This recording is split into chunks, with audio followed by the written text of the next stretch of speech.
የእግዚአብሔር አምላካችን ስም የተመሰገነ ይሁን። ደግሞ እግዚአብሔር ይህን ዕለት ደግሞ ስለሰጠን ይህን ጊዜ ስለሰጠን እግዚአብሔርን እናመሰግነዋለን። አምላካችንን ፈጣሪያችንን መድኃኒታችንን እግዚአብሔርን በኢየሱስ ክርስቶስ ስም እናመሰግነዋለን። ደግሞ የምንነጋገርበት ጉዳይ የኛ የሰዎች ቃል አይደለም፣ የእግዚአብሔር ቃል ነው። እግዚአብሔር ለኛ ለሰዎች የሰጠን ትእዛዝ ያደረገልን ምህረት ያደረገልንን ቸርነት እርሱን እናውቀው ዘንድ እግዚአብሔር እንደ ቸርነቱ የገለጠልንን እውነት የምንነጋገርበት ጊዜ ነው። ስለዚህ የእግዚአብሔር አምላካችን እርዳታ ያስፈልገናል። እግዚአብሔር ካረዳን በስተቀር ራሳችን የእግዚአብሔርን ነገር ማወቅም ሆነ ግለጥ የምንችልበት ብቃቱ የለንም። ስለዚህ እግዚአብሔር አምላካችን ሆይ በጌታችን በመድኃኒታችን ኢየሱስ ክርስቶስ ስም እናመሰግናለን። እግዚአብሔር ሆይ ምህረትህ ስለበዛልን፣ ቸርነትህ ስለበዛልን፣ ጸጋህ ስለበዛልን ጌታ ሆይ እናመሰግናለን።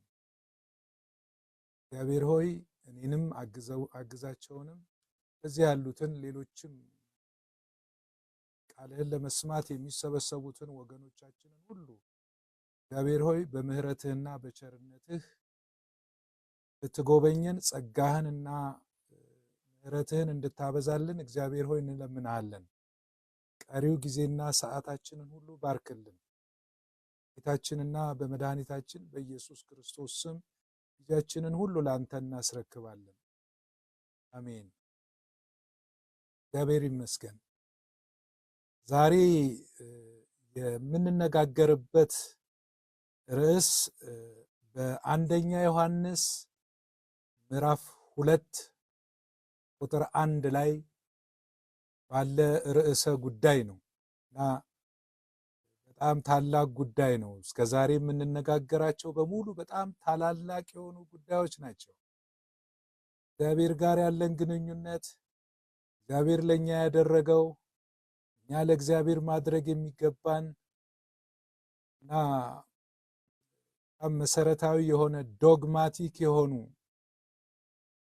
በክርስትና ሕይወታችን ላይ በእምነታችን ላይ በጣም ትልቅ የሆነና ችግር ሊፈጥሩ የሚችሉና በትክክል ደግሞ ከተያዙ ደግሞ የእግዚአብሔርን በረከትና የእግዚአብሔርን ጸጋ የምንቀበልባቸው ታላላቅ የሆኑ ሐሳቦችን ነው እየተነጋገርን የነበረውና ዛሬም የምንነጋገረው በጣም ትልቅ በሆነ ርዕስ ነው። አንደኛ ዮሐንስ ምዕራፍ 2 ቁጥር 1 ነው እና በ2000 ዓመተ ምህረት ከግዕዙ በተተረጎመውና ከግሪኩ ደግሞ በተተረጎመው በ1980 እና በ1947 እና በ2000 ዓመተ ምህረት መካከል የአማርኛ ትርጉሞች ላይ ያለውን ስህተት ነው የምንመለከተው። እንግዲህ በቀጥታ ወደ ትምህርቱ እንገባለን። በተቻለ መጠን ችግሩንና ያለውን ተፋልሶ ማሳየት ብቻ ሳይሆን በተቻለ መጠን የእግዚአብሔርን ቃል በሚገባ ደግሞ ማወቅ እንድንችል በማስተማሩ ወይም የእግዚአብሔርን ቃል በማብራራቱ ላይ ማተኮር እንሞክራለን። ኦኬ፣ እሺ፣ አንብበው በልክ ካሁን በፊት እንደምናረገው ማለት ነው። አዎ፣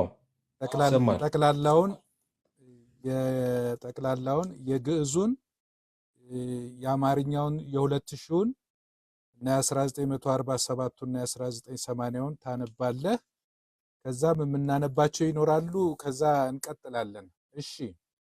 እሺ ደቂቅየ ዘንተ እጽሕፍ ለክሙ ከመ ይትአብሱ ወእመኒ ቦ ዘአበሰ ጰራቅሊጦስ ብነ ሀበ አብ ወኢየሱስ ክርስቶስ ጻድቅ ውእቱ ይህድግ ለነ ኃጣውኢነ ይላል የግዕዙ ንባብ። የ2000 ደግሞ እንደዚህ ይላል፣ ልጆቼ ሆይ እንዳትበድሉ ይህን እጽፍላችኋለሁ። የሚበድልም ቢኖር ከአብ ዘንድ ጰራቅሊጦስ አለን፣ ኢየሱስ ክርስቶስም ኃጢአታችንን ያስተሰርይልን ዘንድ ጻድቅ ነው ይላል። የ1947ቱ እና የ1980ው። እሺ የእግዚአብሔር አምላካችን ስም የተመሰገነ ይሁን።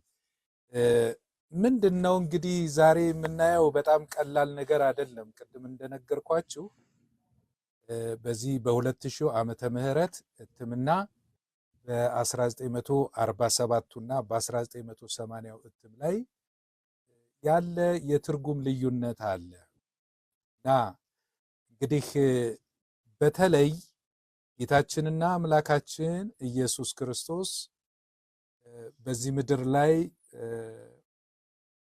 33 ዓመት ከ3 ወር ከቆየ በኋላ የማዳኑን ስራ ፈጽሞ ካረገ በኋላ አባቱ ቀኝ ከተቀመጠ በኋላ ማለት ነው ባሉ በሊቀ ካህናትነቱ በአብ ቀኝ ተቀምጦ አሁን እየፈጸመ ስላለው አገልግሎቱ በቤተ ክርስቲያናችን ውስጥ ካሉ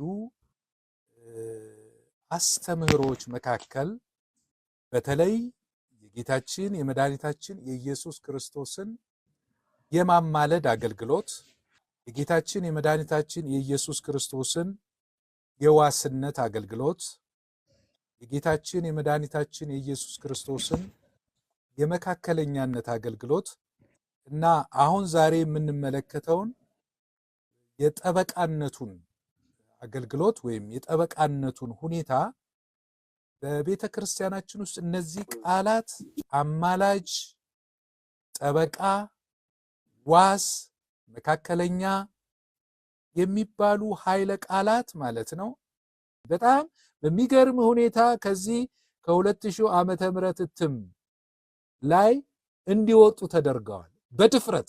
በዚህ በአንደኛ ዮሐንስ ምዕራፍ 2 ቁጥር 1 ውስጥ የምናየው የፍርድ ቤት ስርዓት አይነት ይመስላል። የዳኝነት ስርዓት እና በመጽሐፍ ቅዱስ ውስጥ ጠቅላላ ስንመለከት ዳኛው እግዚአብሔር ነው። ይሄንን በዘፍጥረት ምዕራፍ 18 ቁጥር 25 ላይ አብርሃም እግዚአብሔርን ምን ይለዋል? በሎጥ ጉዳይ ማለት ነው። ሰዶምንና ገሞራ በኃጢአታቸው ምክንያት ሊያጠፋቸው እግዚአብሔር ሲወስን አብርሃም በእግዚአብሔር ፊት ይማጸናል፣ ይለምናል እና ከዛ ውስጥ በምዕራፍ 18 ዘፍጥረት ቁጥር 25 ላይ እግዚአብሔር ሆይ እያለ ይለምናል። እንደው 50 ሰው 40 ሰው እያለና ጻድቁን ከኃጥ ጋር ትገድል ዘንድ እግዚአብሔር አንተ የምድር ሁሉ ፈራጅ በቅን ፍርድ አይፈርድምን? አንተ የምድር ሁሉ ፈራጅ ነህ ይለዋል እግዚአብሔር። ፈራጅ ነህ። ፈራጅ ዳኛ ነው። በመዝሙረ ዳዊት ምዕራፍ 7 ቁጥር 11 ላይ ይሄንን እንመለከታለን። ዳዊት እግዚአብሔር እውነተኛ ዳኛ ነው፣ ኃይለኛም ታጋሽም ነው፣ ሁልጊዜም አይቆጣም። እግዚአብሔር ፈራጅ ነው፣ ዳኛ ነው እና የእግዚአብሔር ዳኝነት በመጽሐፍ ቅዱስ ውስጥ በሙሉ እንመለከታለን። እግዚአብሔር ጻድቅ፣ ፈራጅ፣ እውነተኛ ዳኛ ነው። እግዚአብሔር አያዳላም። በዕብራውያን ምዕራፍ 12 ቁጥር 23ም አዲስ ኪዳን ላይ የምንመለከተው እግዚአብሔር የሁሉም ዳኛ እንደሆነ በሰማይም በምድርም ላለው ፍጥረቱ ሁሉ እግዚአብሔር ዳኛ ነው እና የሁሉም ዳኛ ወደሚሆን ወደ እግዚአብሔር ፍጹምም ወደ ሆነው ወደ ጻድቃን መንፈስ ወደሚናገርም ወደ አቤል ደም ደርሳቸዋል ይላል እና በዚህ ሁሉ የምንመለከተው እግዚአብሔር ዳኛ ነው። በሌላ በኩል ከሳሽ አለ። ልክ በአንድ ፍርድ ቤት ውስጥ እንደምንመለከተው ከሳሻችን የታወቀ ነው፣ ሰይጣን ነው።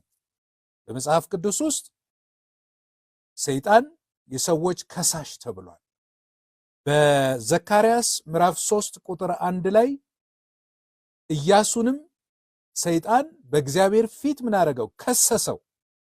አዳፋ ልብስ፣ ቆሻሻ ልብስ አልብሶ እግዚአብሔር ሆይ ይሄ ሰው ኃጢአተኛ ነው ብሎ በእግዚአብሔር ፊት ዘካርያስን ከሰሰው እና እግዚአብሔርም እውነተኛ ዳኛ ብቻ ሳይሆን የምህረትም አምላክ ስለሆነ በዛ ስፍራ ላይ የእግዚአብሔርን ዳኝነት እንመለከታለን። በራእይ ዮሐንስ ምዕራፍ 12 ቁጥር 10 ላይ ምን ይላል? ቀንና ሌሊት የሚከሳቸው የወንድሞቻችን ከሳሽ ዲያብሎስ ተጥሏል ይላል። ስለዚህ ሰይጣን ምንድነው ስራህ ተብሎ ቢባል ሰዎችን መክሰስ ነው። ከሳሽ አለን ማለት ነው። በሌላ በኩል አሁን ሶስተኛ የምናየው ሰዎችን ነው የምናየው። ሰዎች ተከሳሾች ነን፣ እንከሰሳለን እና በምድር ላይ ስንኖር ሰዎች ሁሉ ብዙ ፈተና አለብን። እውነት ነው፣ ለክስ የሚያበቃን በእግዚአብሔር ፊት ልንቆም የማንችልባቸው ብዙ ነውር፣ ብዙ ኃጢአት አለብን። ሕግን መፈጸም ባለመቻላችን ምክንያት በእግዚአብሔር ፊት መቆም የማንችል ደካማ ሰዎች ነን። ስለዚህ በእግዚአብሔር ፊት ምን ይገባናል ማለት ነው? ፍርድ የሚገባን ሰዎች ነን። ስለዚህ ሰው በእግዚአብሔር ፊት እንዴት ጻድቅ መሆን ይችላል? እንዴትስ ከፍርድ ይድናል? ወገኖቼ በእግዚአብሔር ፊት ጻድቅ መሆን፣ ከእግዚአብሔር ፍርድ መዳን በጣም ታላቅ ነገር ነው። ሰው በእግዚአብሔር ፊት ጻድቅ የሚሆንበት ምንም መንገድ የለውም። ኃጢአተኛ ነው፣ እውነት ነው፣ ተከሳሽ ነው። ስለዚህ የሰው ሁሉ ዋና ጥያቄ እንዴት አድርጌ በእግዚአብሔር ፊት እቀርባለሁ? እግዚአብሔር ጻድቅ ነው፣ እኔ ኃጢአተኛ ነኝ የሚል ጥያቄ ነው። እንዴት ከፍርድ ድናለሁ የሚል ጥያቄ ነው። ስለዚህ በሕግ በኩል እኛ ሁላችን ኃጢአተኞች ስለሆንን ሁሉም በድለዋል፣ ኃጢአትንም ሰርተዋል፣ የእግዚአብሔርም ክብር ጎሏቸዋል ስለሚል በሕግ በኩል ሕግን በመፈጸም ሰው ሊጸድቅ አልቻለም።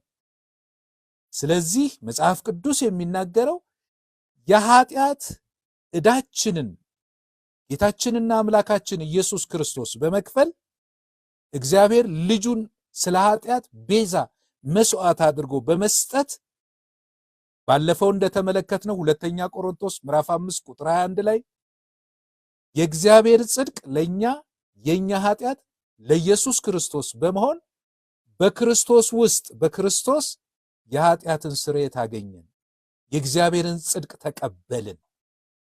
ስለዚህ ጌታችንና አምላካችን ኢየሱስ ክርስቶስ ወደዚህ ምድር የመጣው ከኃጢአት ሊያድነን ከፍርድ ሊያድነን ነው። ይሄ መሰረታዊ ነገር ነው። በእርሱ የሚያምን ሁሉ የዘላለም ሕይወት እንዲኖረው እንጂ እንዳይጠፋ እግዚአብሔር አንድ ልጁን እስኪሰጥ ድረስ ዓለሙን እንዲሁ ወዷልና በእርሱ በሚያምን አይፈረድበትም ይላል። በእርሱ በማያምን ግን በአንዱ በእግዚአብሔር ልጅ ስላላመነ አሁን ተፈርዶበታል ይላል።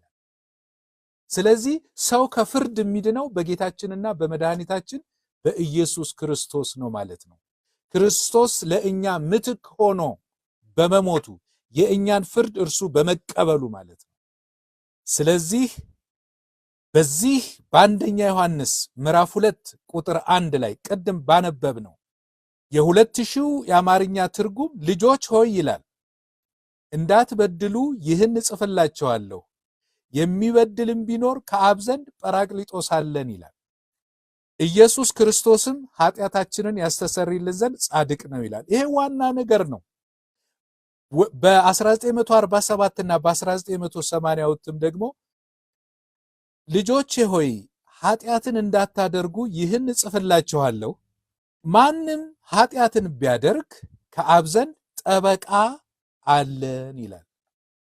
ይሄ ጠበቃ የሚለው በፍርድ ቤት ውስጥ ተከሶ ለሚቀርብ ሰው ለተከሳሹ ወግኖ ተከሳሹ እንዳይፈረድበት በዳኛው ፊት የሚከራከር ማስረጃ የሚያቀርብ ተከሳሹን ነፃ ለማውጣት የሚችለውን ሁሉ የሚያደርግ ሰው ነው ማለት ነው ጠበቃ ማለት።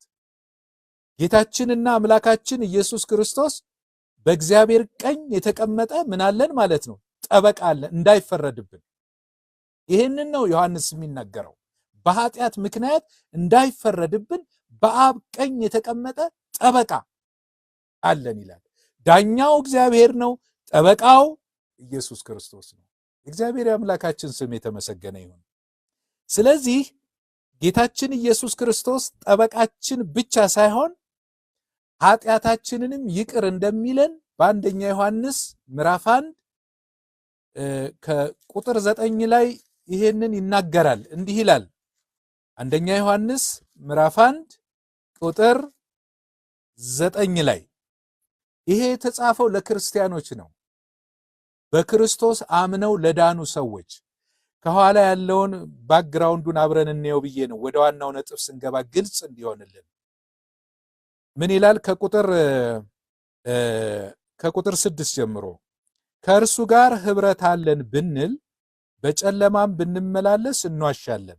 ክርስቲያኖች እግዚአብሔር ጋር ኅብረት አለን እያል ዝም ብለን ኃጢአትን እየሰራን ሁልጊዜ የምንመላለስ ከሆነ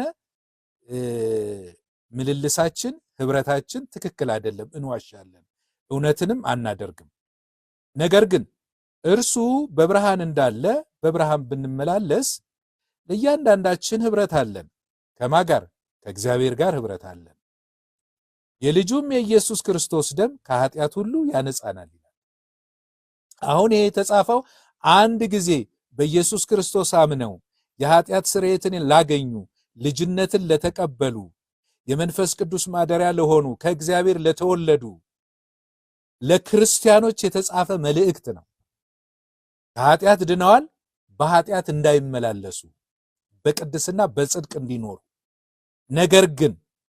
ነገር ግን እርሱ በብርሃን እንዳለ በብርሃን ብንመላለስ ለእያንዳንዳችን ኅብረት አለን።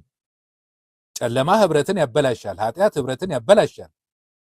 የልጁም የኢየሱስ ክርስቶስ ደም ከኃጢአት ሁሉ ያነጻናል። ዕለት ዕለት ማለት ነው። በምንሰራው ኃጢአት ክርስቲያኖች ሆነን የጌታችን የኢየሱስ ክርስቶስ ደም ያነጻናል። ኃጢአት የለብንም ብንል ራሳችንን እናስታለን። ትልቅ ነገር ነው። ራስን ማሳት በጣም ከባድ ነገር ነው። እኔ ክርስቲያን ነኝ ኃጢአት የለብኝም ብለን ብንል ራሳችንን እናስታለን። ኃጢአታችን ተደምስሶልናል፣ ይቅር ተብሎልናል። ነገር ግን በዚህ ምድር ስንኖር፣ በዚህ ዓለም ስንመላለስ በስጋ በሰይጣን በዚህ ዓለም በፈተና እንፈተናለን። ኃጢአትን ልንሰራ እንችላለን ማለት ነው። ስለዚህ ኃጢአት የለብንም ብንል ራሳችን እናስታለን፣ እውነትም በእኛ ውስጥ የለም። በኃጢአታችን ብንናዘዝ ኃጢአታችንን ይቅር ሊለን ከአመፃም ሁሉ ሊያነጻን የታመነና ጻድቅ ነው ይላል። ስለዚህ እግዚአብሔር ሆይ ይቅር በላይ ብንለው እኛ ልጆቹ እግዚአብሔር ኃጢአታችንን ይቅር ይለናል። ኃጢአትን አላደረግንም ብንል እግዚአብሔርን ሐሰተኛ እናደርገዋለን፣ ቃሉም በእኛ ውስጥ የለም ይላል። ስለዚህ ምሕረት ያገኘን የእግዚአብሔር ልጆች በእግዚአብሔር ቤት የምንኖረው በእግዚአብሔር ምሕረትና በእግዚአብሔር ቸርነት ነው ማለት ነው።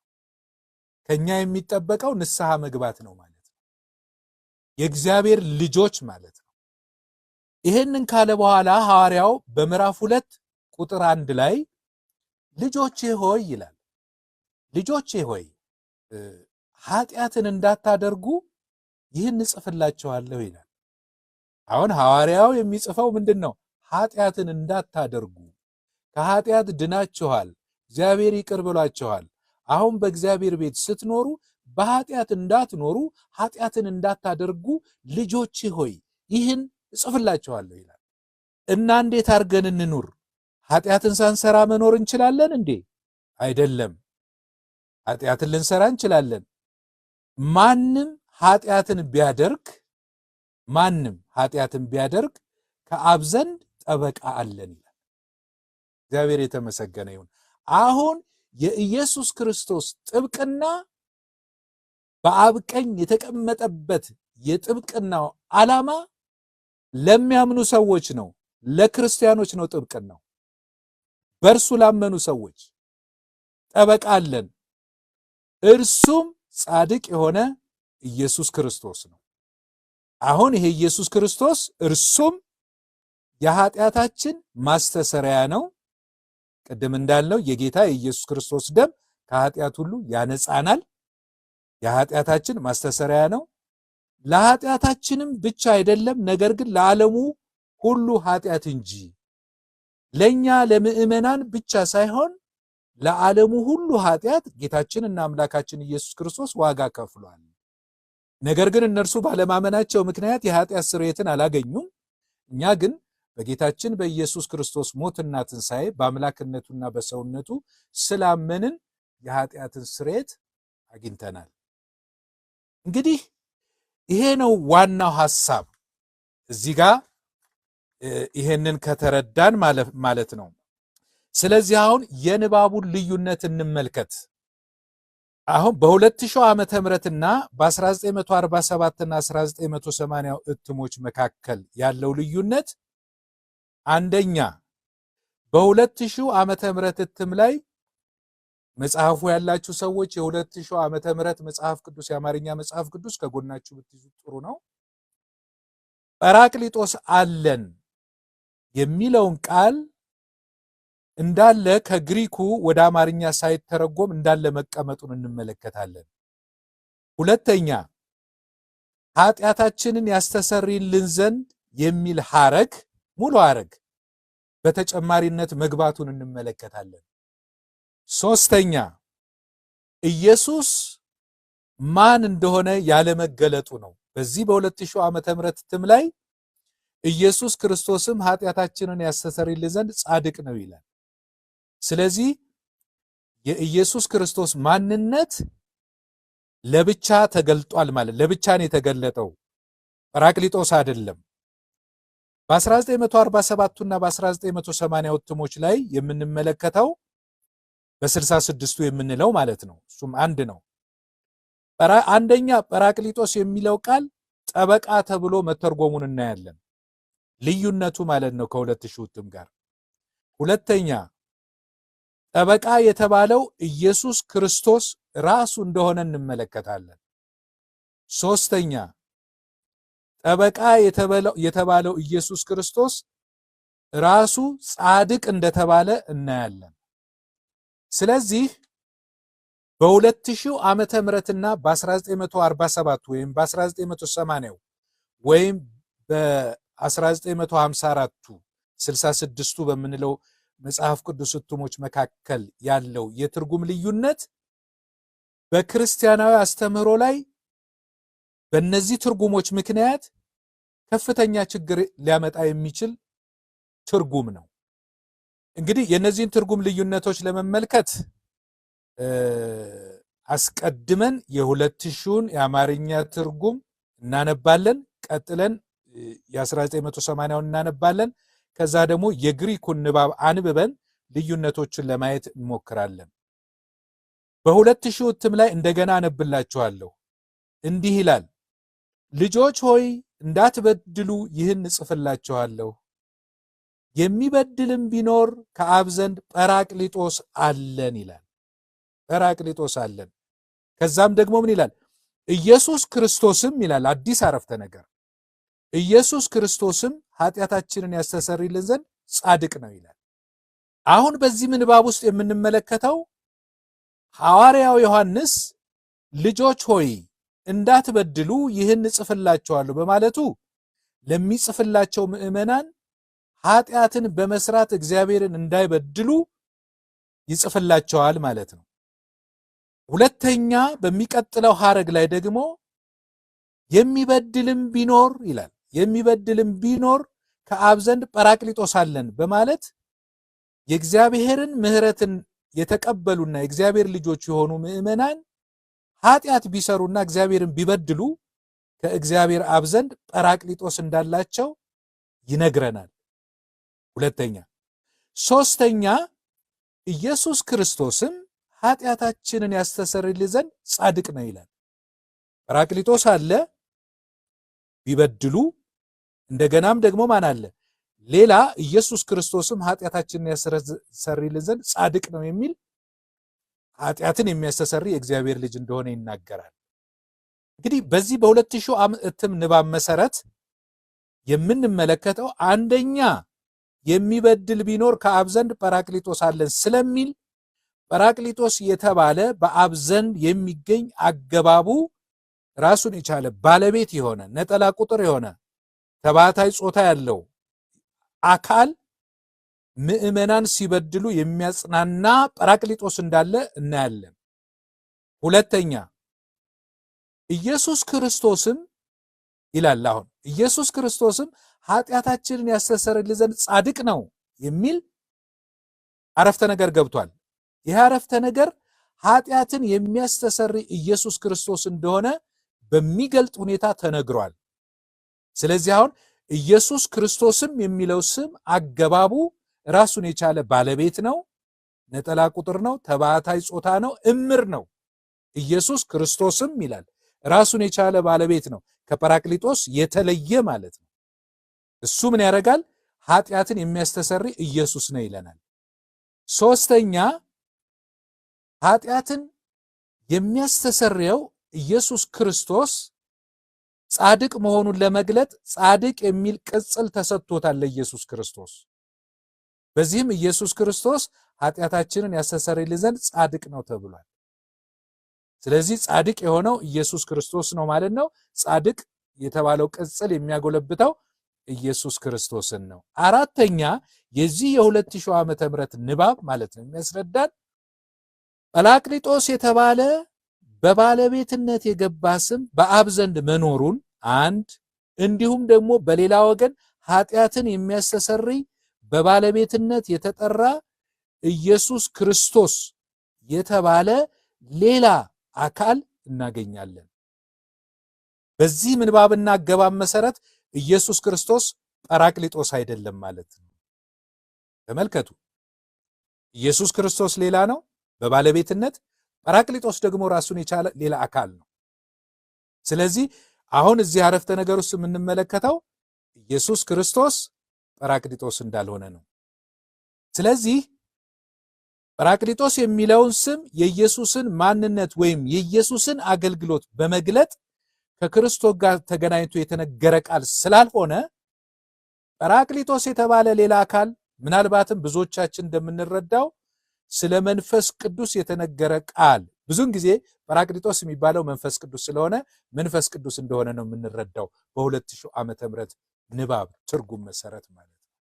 ይሄ መሰረታዊ ነገር ነው ወገኖቼ። አሁን ኢየሱስ ክርስቶስ ጰራቅሊጦስ አይደለም። ጰራቅሊጦስ መንፈስ ቅዱስ ነው የምንረዳው። ኢየሱስ ክርስቶስ ደግሞ ኃጢአታችንን የሚያስተሰርይልን ተብሎ በባለቤትነት የገባ ስም ነው። ስለዚህ ኢየሱስ ክርስቶስ በዚህ ምንባብ መሰረት ጰራቅሊጦስ አይደለም። የ1947 እና 1980 የ1954ቱ የ66ቱ የምንለው ደግሞ አንብበን የምንረዳው ስናነበው ንባቡ እንደዚህ ነው። ልጆቼ ሆይ ኃጢአትን እንዳታደርጉ ይህን እጽፍላችኋለሁ፣ ማንም ኃጢአትን ቢያደርግ ከአብ ዘንድ ጠበቃ አለን በማለት አስቀምጦታል። እርሱም ጻድቅ የሆነ ኢየሱስ ክርስቶስ ነው። አሁን በዚህ ምንባብ ውስጥ ልክ እንደ 2000 ዓመተ ምህረት እንፍታው። በመጀመሪያ ሐዋርያው ዮሐንስ ልጆቼ ሆይ ኃጢአትን እንዳታደርጉ ይህን እጽፍላችኋለሁ በማለቱ ለሚጽፍላቸው የመንፈስ ልጆቼ ሆይ ነው የሚላቸው። ልጆቼ ሆይ መንፈሳዊ አባቱ ነው የሚጽፍላቸው። ኃጢአትን እንዳያደርጉ ይህን መልእክት መጽሐፉን ያሳየናል። ሁለተኛ ማንም ኃጢአትን ቢያደርግ ይላል ከአብ ዘንድ ጠበቃ አለን ይላል። ጠበቃ ይህን በማለት ማንኛውም ምዕመን ኃጢአትን ቢሰራና እግዚአብሔርን ቢበድል ከአብ ዘንድ የሚሟገትለት ጠበቃ እንዳለው በመንገር ምዕመናን እንዳይፈሩና ከእግዚአብሔር እንዳይርቁ እንዳይሸሹ ያበረታታቸዋል። ጠበቃ አለን በማለት ሶስተኛ እርሱም ይላል። የቱ እርሱም የሚለው ተውላጠ ስም ጠበቃውን ነው የሚያሳየው። ጠበቃውም ማለት ነው እርሱም ጻድቅ የሆነ ኢየሱስ ክርስቶስ ነው በማለት ጠበቃ የተባለው ኢየሱስ ክርስቶስ መሆኑን በግልጥ ይናገራል። እንግዲህ አሁን ልዩነቶቹ ግልጽ ሆነው የሚታዩ ይመስለኛል። ጠበቃ የተባለው አሁን ኢየሱስ ክርስቶስ መሆኑን ለማረጋገጥ እርሱም በሚል አመልካች ተውላጠ ስም ተጎላብቷል። ጠበቃው ስለዚህ በዚህ በ1947 1980 እና 1954 እትም ትርጉም መሰረት ይሄን አሁን የምንረዳው አንደኛ ሐዋርያው ልጆቼ በማለት ከሚጽፍላቸው ምዕመናን ጋር ያለውን መንፈሳዊ ግንኙነት በአባትና በልጆች መካከል መሆኑን ይናገራል። ልጆች ሆይ ብሎ በሩቅ አይደለም የሚናገረው፣ ልጆቼ ብሎ ነው የሚናገረው ዮሐንስ። ሁለተኛ ማንም ኃጢአትን ቢያደርግ ከአብ ዘንድ ጠበቃ አለን ስለሚል ምዕመናን ኃጢአትን ቢሰሩ ስለ ምዕመናን የሚሟገት ጠበቃ የተባለ ማንነት ያለው አካል በአብ ዘንድ እንዳላቸው በመንገር ኃጢአት በመስራታቸው ምክንያት ወደ ፍርድ እንደማይገቡ እንደማይፈረድባቸው ያሳየናል። እግዚአብሔር የተመሰገነ ይሁን። ይሄ መሰረታዊ ነገር ነው። ቅድም እንዳልኳችሁ ሰው ሁለት ጥያቄ አለው። አንድ እንዴት ምህረት አግኝቼ በእግዚአብሔር ፊት እቆማለሁ የሚል መሰረታዊ ጥያቄ። ይሄንን በክርስቶስ አምኖ ካገኘ በኋላ እንዴት አድርጌ ደግሞ በእግዚአብሔር ቤት እኖራለሁ? በእግዚአብሔር ፊት ያለ ነውር መሆን የምችልበት ምን ብቃት አለኝ? እግዚአብሔር ጻድቅ ነው፣ ቅዱስ ነው። እኔ ደግሞ ክርስቲያን ብሆንም ኃጢአቴ ይቅር ቢባልልኝም ኃጢአት እሰራለሁ። ስለዚህ ለኃጢአቴ ደግሞ ምን ያስፈልጋል? ፍርድ አለብኝ። ስለዚህ እንዴት በእግዚአብሔር ፊት ያለ ፍርድ ሆናለሁ ብሎ ሰው ይጨነቃል፣ ያስባል። ስለዚህ የሚሰጠን መልስ ምንድነው? ልጆች ሆይ ኃጢአትን እንዳታደርጉ ይህን እጽፍላችኋለሁ። ነገር ግን ኃጢአትን ብታደርጉ ፕሮባቢሊቲ ነው። ብታደርጉ የሚለው ሰብጀንክቲቭ ቨርብ ነው። አዋዋይ አንቀጽ ነው። ፕሮባቢሊቲ ነው። ልትሰሩ ትችላላችሁ። ኃጢአት ልትሰሩ አውቃችሁ ሳይሆን ተፈትናችሁ ልትሰሩ ትችላላችሁ። ኃጢአትን ብትሰሩ ግን ምን አለ? በአብ ዘንድ ጠበቃ አለን። እግዚአብሔር የተመሰገነ ይሁን። ይሄ ጠበቃ ሰው አይደለም። ይሄ ጠበቃ መልአክ አይደለም። ይሄ ጠበቃ ፍጡር አይደለም። ይሄ ጠበቃ ስለኛ ደሙን ያፈሰሰ፣ ስለኛ ኃጢአት ካሳ የከፈለ፣ ስለኛ ሞት የሞተ፣ በሶስተኛው ቀን የተነሳ፣ በአብ ቀኝ የተቀመጠ ሊቀ ካህናችን ጌታችንና አምላካችን ኢየሱስ ክርስቶስ ነው። እግዚአብሔር ይመስገን። ፍጡር አይደለም። የተናገረው ቃል እውነት ነው እና ኃጢአትን ቢሰሩ ኢየሱስ ክርስቶስ የምዕመናን ጠበቃ ሆኖ ሊሟገትላቸው በአብ ዘንድ መኖሩን ይገልጽልናል ዮሐንስ።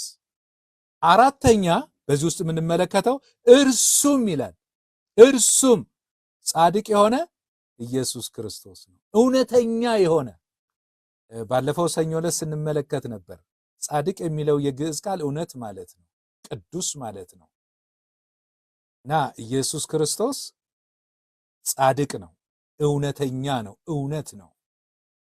በዛ ላይ በዮሐንስ ወንጌል ምዕራፍ 14 ቁጥር 6 ላይ የ2000 ዓመተ ምህረት እትም ትርጉም ኢየሱስ ክርስቶስ እውነት መሆኑን አልገለጠውም። እዛ ላይ ተመልክተናል። ስለዚህ ጻድቅ የሆነ ኢየሱስ ክርስቶስ ነው በማለት በአብ ዘንድ ያለው የምዕመናን ጠበቃ የሆነው ኢየሱስ ክርስቶስ ጻድቅ መሆኑን ይነግረናል። በዚህም ኢየሱስ ጻድቅ የተባለው በጠበቃነቱ እንደሆነ ያሳየናል። አሁን ጻድቅነቱ በጠበቃነቱ ነው። ስለዚህ አሁን 1947 1980 1954 ይሄ 66ቱ የምንለው መጽሐፍ እና የ2000 እትም ከፍተኛ ልዩነት አላቸው። ይሄ ጠበቃ የሚለው ቃል በፍጹም እንዲነገር አልተፈቀደም። ጳራቅሊጦስ ነው የተባለው እና እሴ ግሪኩን ንባብ ምን እንደሚል የተወሰነ ነገር ለማየት እንሞክር። እዚህ ውስጥ የምንመለከተው ሁሉንም ማንበብ አያስፈልገንም። ቴክኒያሙ ታውታ ግራፎ ሁሚን ሂናሜ ሃማርቴቴ ካይ ኢአንቲስ ሃማርቴ የሚለው ሐረግ በ2000 እትምም ሆነ በ1947 እትሞች ላይ በተመሳሳይ ሁኔታ ልጆቼ ያኛው የ2000 እትም ልጆች ሆይ ቢልም ይሄ አሁን ቴክኒያሙ የኔ ልጆች ነው የሚለው። ልጆቼ ነው፣ በጣም ቅርብ ነው ልጆቼ የሚለው። ልጆች ሆይ የሚለው በአጠቃላይ ዝም ብሎ ልጆች ሆይ ተብሎ ነው የተነገረውና ልጆቼ እንዳትበድሉ ይህን ጽፍላችኋለሁ፣ የሚበድልም ቢኖር ተብሎ ስለተተረጎመ ትርጉሙ እንዳለ እንወስደዋለን፣ ችግር የለውም። የትርጉም ተፋልሶ ያለበት የትኛው ነው? ፓራክሌቶን ኤኮሜን ፕሮስቶን ፓቴራ ኢየሱን ክርስቶን ዲካዮን የሚለው ንዑስ አረፍተ ነገር ነው። ይህ አረፍተ ነገር ባለቤቱ ኤኮሜን ነው፣ አለን፣ እኛ አለን የሚለው ነው። የአረፍተ ነገሩ ባለቤት ምን አለን?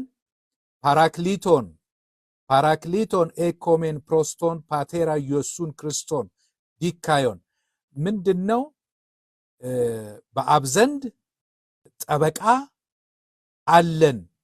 ማን? ጻድቅ የሆነ ማን? ኢየሱስ ክርስቶስ። ምን የሚያደርግ ጠበቃ አለን ማለት ስለ ኃጢአታችን የሚሟገትልን ከጎናችን የሚቆምና በኃጢአታችን እንዳንጠየቅ እንዳይፈረድብን የሚከላከልልን አለ ማለቱ ነው።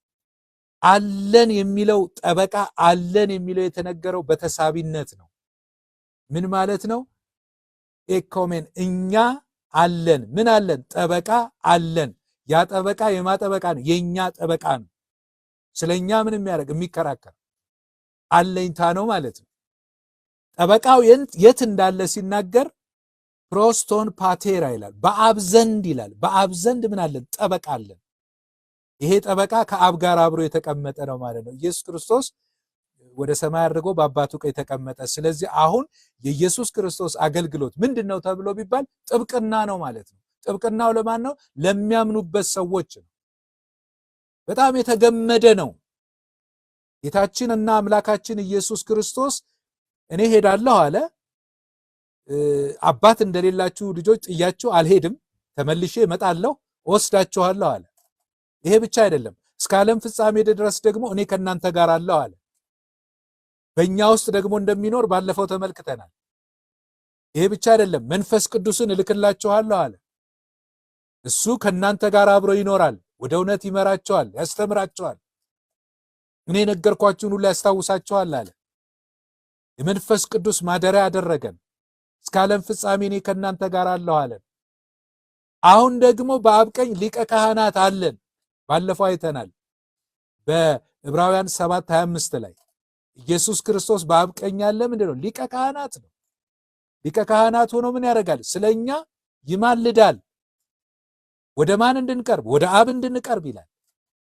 አሁን ደግሞ የምንመለከተው ምንድነው? ጠበቃ ሆኖ በእኛ ላይ ምንም አይነት ፍርድ እንዳይኖርብን በእግዚአብሔር ፊት ንጹሐን እንድንሆን ማለት ነው።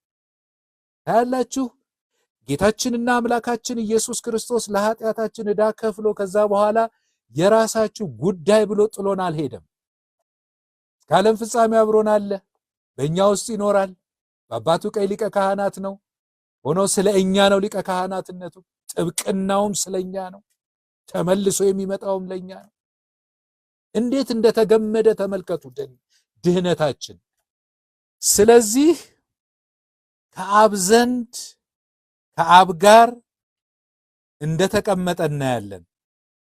ከአብ ዘንድ በአብ ዘንድ ጠበቃ ሆኖ የተቀመጠው ደግሞ ማን እንደሆነ አሁንም በተሳቢነት ነው የተነገረው።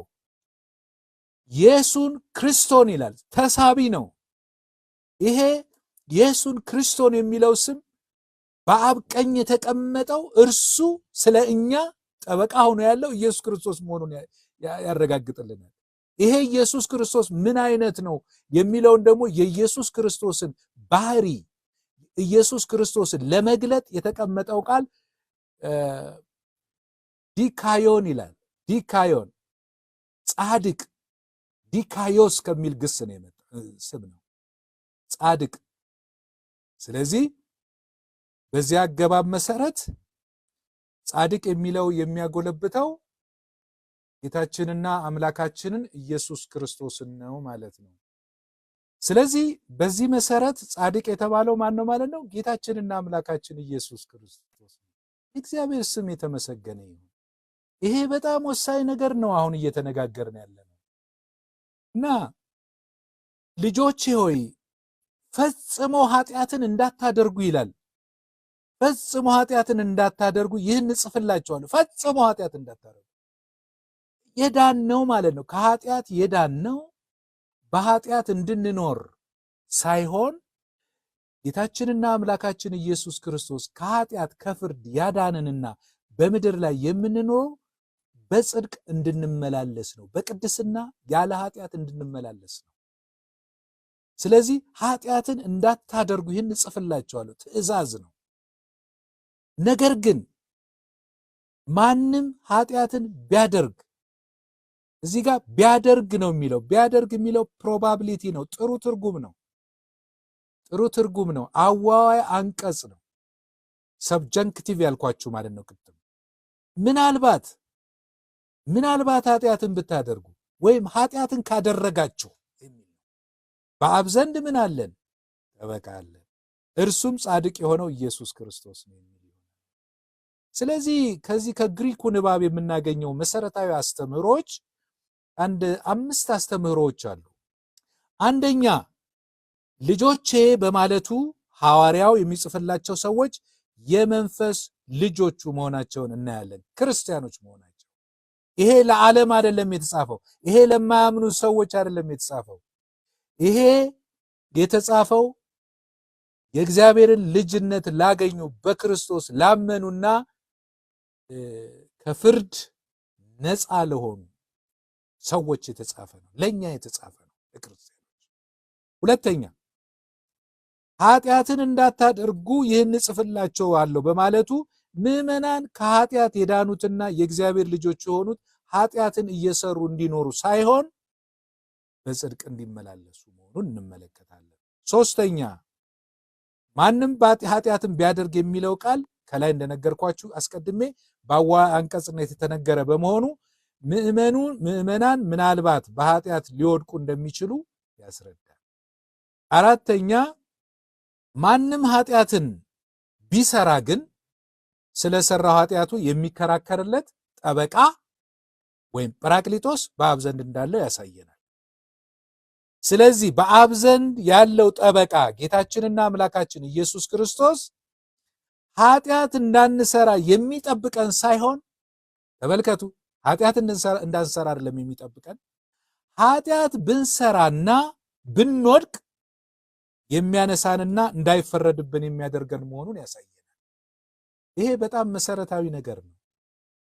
ስለዚህ ኃጢአት ልንሰራ እንችላለን ማለት ነው። ሆነ ብለን አውቀን ኃጢአትን አንሰራም፣ ግን ተፈትነን ኃጢአት ልንሰራ እንችላለን ደካማ ስጋ ስላለን።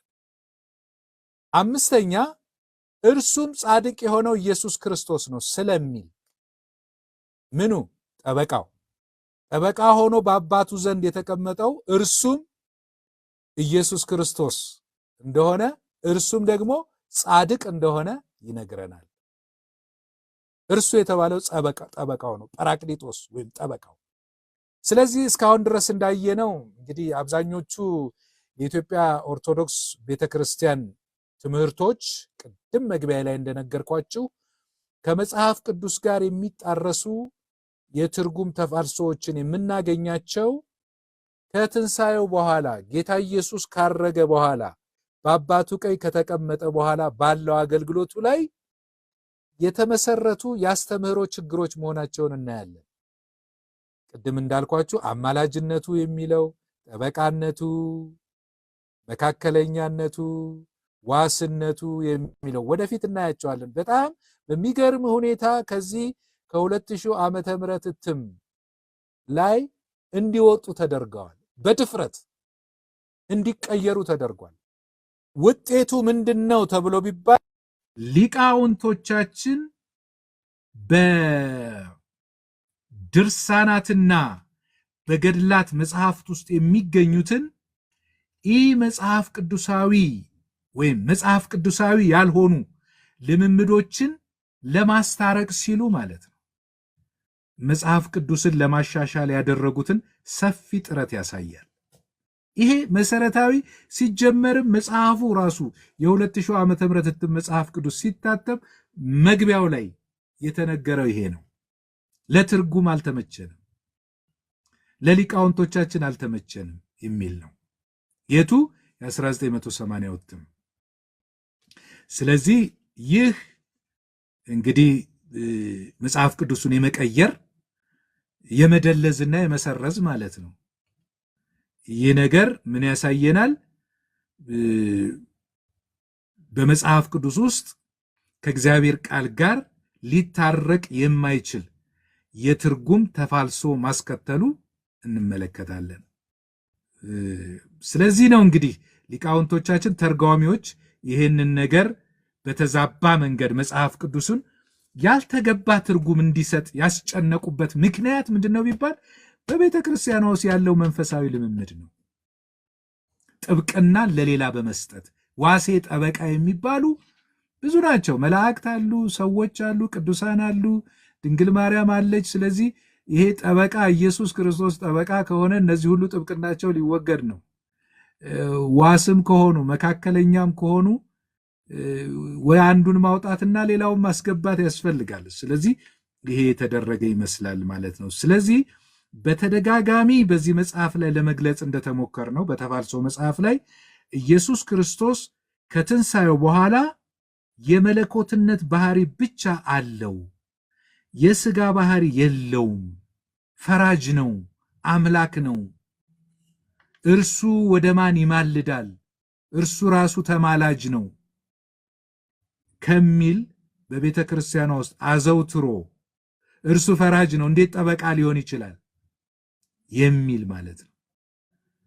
አዘውትሮ የሚታየውና የሚሰማው የመናፍቁ የአውጣኪ ትምህርት በአንዳንድ የቤተ ክርስቲያናችን ሊቃውንት ዘንድ ከመኖሩ ጋር የተያያዘ ነው።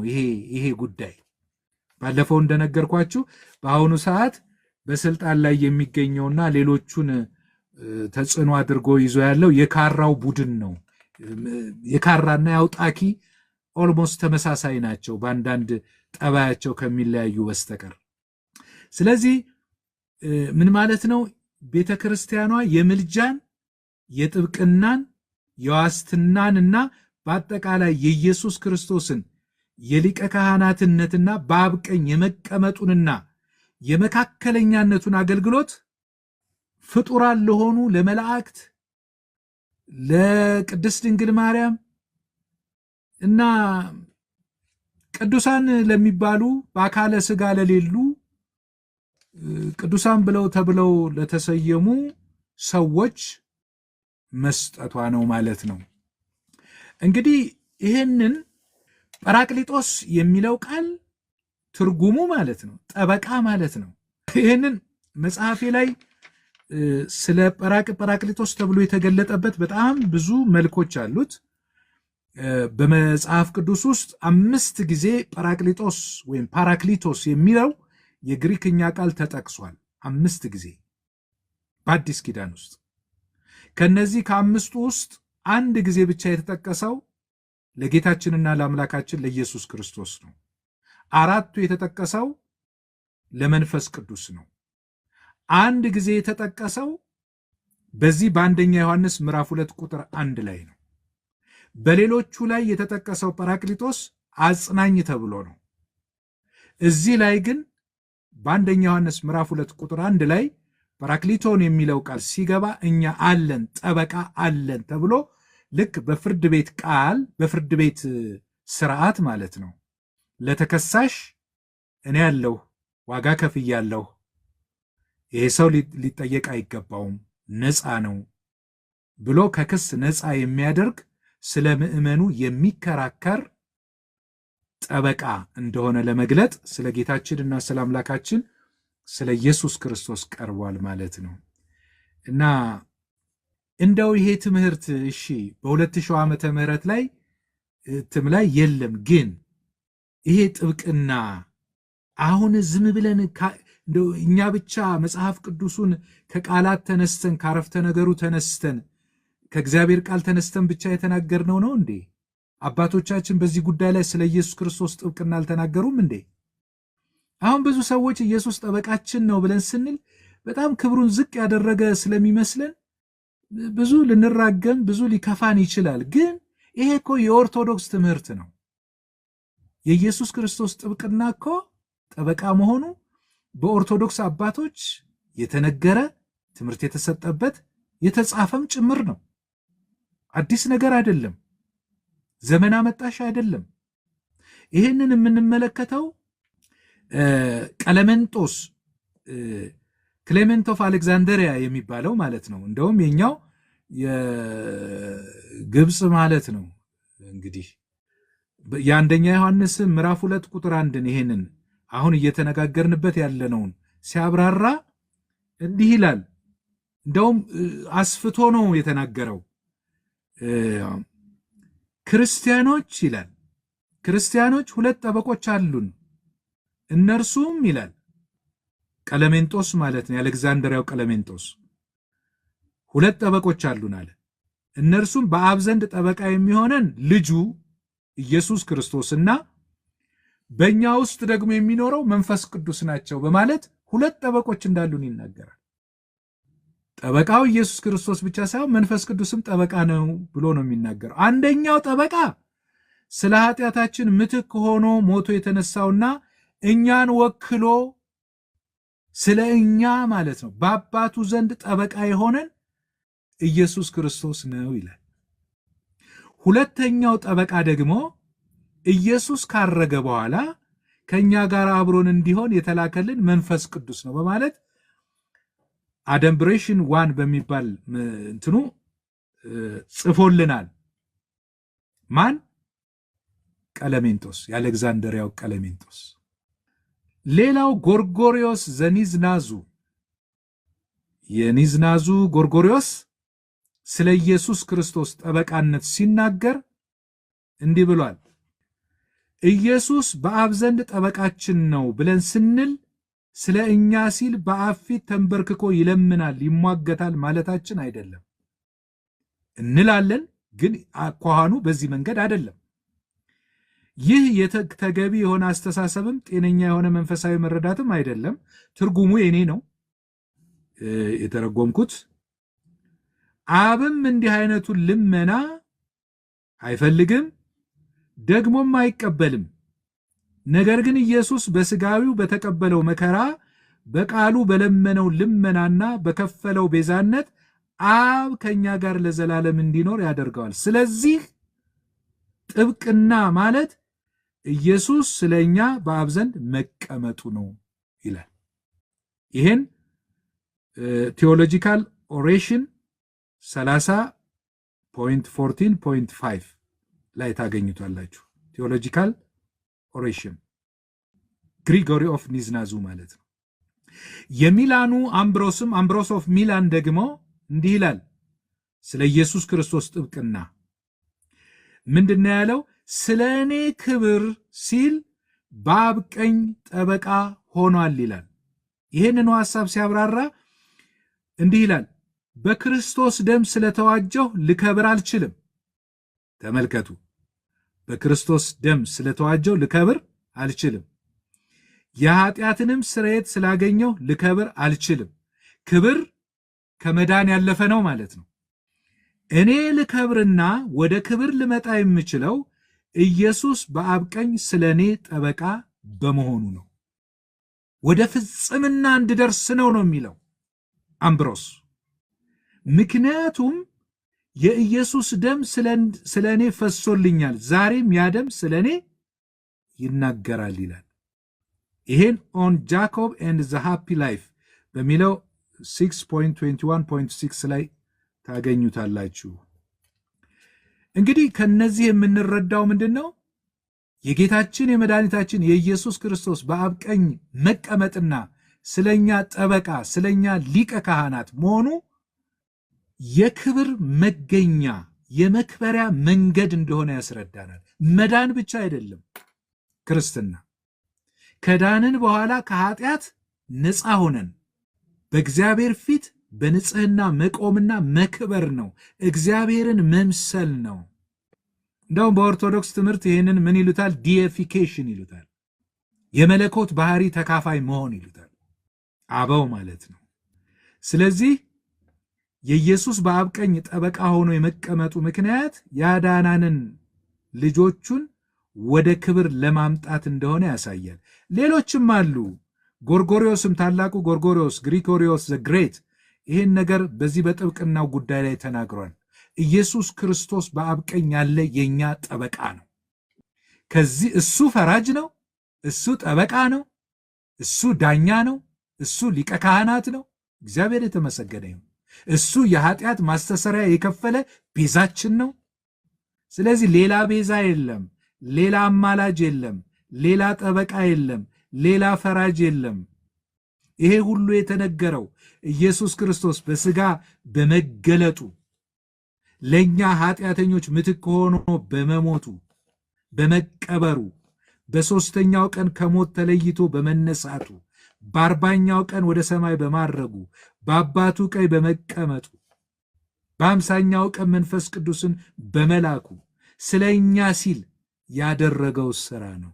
የእግዚአብሔር አምላካችን ስም የተመሰገነ ይሁን። ስለዚህ ድህነታችን፣ መዳናችን ዋስትና ያለው ነው። መልህቃችን ኢየሱስ ማለት ነው። እንዳንንሸራተት፣ ማዕበል እንዳይወስደን፣ ኃጢአት እንዳይወስደን የጸና መሰረታችን ነው ኢየሱስ ክርስቶስ። እግዚአብሔር የተመሰገነ ይሁን እና ጎርጎርዮስም መጽሐፌ ላይ ይህን ማየት ትችላላችሁ፣ ተፋልሶ ቅጽ 2 መጽሐፍ ላይ። ስለዚህ የኢየሱስ ክርስቶስ ጠበቃነት ንስሐ ለሚገቡ ለሚጸጸቱና ራሳቸውን ለሚያዋርዱ ሰዎች እንጂ ለትዕቢተኞችና ንስሐ ለማይገቡ ሰዎች እንዳልሆነ መታወቅ አለበት። ምን ማለት ነው? እስኪ የታላቁ ጎርጎርዮስን አንድ አባባል ልጥቀስላችሁ። እዚህ ላይ ልናስተውለው የሚገባን አንድ ነገር አለ ይላል ጎርጎርዮስ። ይኸውም እውነተኛ የሆነ ጠበቃ በሐሰት ጉዳይ ጠበቃ ሆኖ ሊቆም አይችልም ይላል። እውነተኛ ነው፣ ጻድቅ ነው ጠበቃነቱ ብለናል። ጠበቃነቱ እውነተኛ ነው፣ ለሐሰት ጠበቃ አይሆንም። እኛ ደግሞ እውነተኞች አይደለንም፣ ኃጢአተኞች ነን። ወንድሞች ሆይ ይላል አሁን ጎርጎርዮስ፣ ታላቁ ጎርጎርዮስ፣ ወንድሞች ሆይ ስለዚህ ጉዳይ ምን ማድረግ እንችላለን? በዚህ ጉዳይ ላይ መጽሐፍ ምን እንደሚል መረዳት ያስፈልጋል። በመጀመሪያ ደረጃ ጻድቅ እውነተኛ የሆነ ሰው ራሱን ይከሳል። ምን ማለት ነው? ራሱን ስለ ኃጢአቱ ራሱን የሚከስ የሚያዝንና የሚያለቅስ ሰው አስቀድሞ በራሱ ላይ ፈርዷልና። ስለዚህ ስለሚያለቅስ ስለሚያዝን በራሱ ላይ ስለፈረደ ሰው ማለት ነው ጌታ ኢየሱስ ጠበቃ ይሆንለታል ማለት ነው። ይህንን ሴረሞንስ ኦን ኢዝኪኤል 1.7.24 2 ላይ ታገኙታላችሁ። ሪፈረንስ ትርጉሙ እኔ ነኝ በአማርኛ የተረጎምኩት።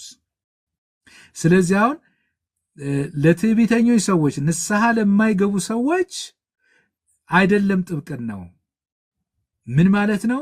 ሰው አምኖ ከዳነ የእግዚአብሔር ልጅ ከሆነ በኋላ በዚህ ዓለም ርኩሰት በጨለማ ሊመላለስ ይችላል። ስለዚህ ምን ማድረግ አለበት? ንስሐ መግባት አለበት ማለት ነው። ዕለት ዕለት ንስሐ በሚገባበት ጊዜ እግዚአብሔር ይቅር ይለዋል። ጌታ ኢየሱስ ክርስቶስም ንስሐ ለሚገቡ ሰዎች፣ በራሳቸው ላይ ለፈረዱ ሰዎች እውነተኛ ጠበቃ ሆኖ በአብ ዘንድ የኃጢአት ስርየት እንዲያገኝ ያደርገዋል ማለት ነው። እግዚአብሔር የተመሰገነ ይሁን። ስለዚህ ከዚህ ምንባብ የምንረዳው በእርሱ ለሚታመኑ ሰዎች ኢየሱስ ክርስቶስ በአብ ዘንድ የሚገኝ የምዕመናን ጠበቃ መሆኑን ነው ማለት ነው። የኢየሱስ ክርስቶስ በአብ ቀኝ ጠበቃ የመሆኑ ነገር ኃጢአትን እንድንለማመድና እንድንደፍር የሚያደርገን አይደለም። በእውነት ክርስቲያኖች ስንሆን ኃጢአትን እንጠላለን።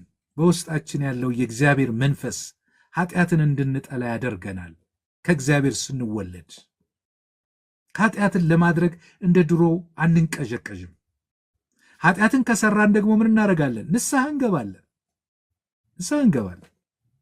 ስለዚህ ንስሐ ለሚገባ ሰው በእግዚአብሔር ዘንድ በሩ ክፍት ነው። እግዚአብሔር ይመስገን። ይሄ ጥብቅና ላላመኑ ሰዎች አይደለም፣ ላመንን ሰዎች ነው። ስለዚህ ከግሪኩ ንባብ ጋር ስናነጻጽረው በ2000 እትም ላይ የታዩ የትርጉም ስህተቶችና ተፋልሶች ምንድን ናቸው ብለን ብንል ጠቅላላውን የ2000 ዓመተ ምህረት እትም የሐዋርያው ዮሐንስን መልእክት ፍሬ ሐሳብ የሚያምታታ ነው። የክርስቶስን ማንነቱንና አገልግሎቱን የሚደብቅና መሰረታዊ የክርስትናን ትምህርት የሚያፋልስ ትርጉም ሆኖ እናገኘዋለን። በምን አንደኛ ኢየሱስ ክርስቶስም ኃጢአታችንን ያስተሰርይልን ዘንድ የሚለው ንባብ በግሪኩ ንባብ ውስጥ ፈጽሞ የሌለ ነው። በ2000 እትም ላይ የገባ ነው። ያደናግራል።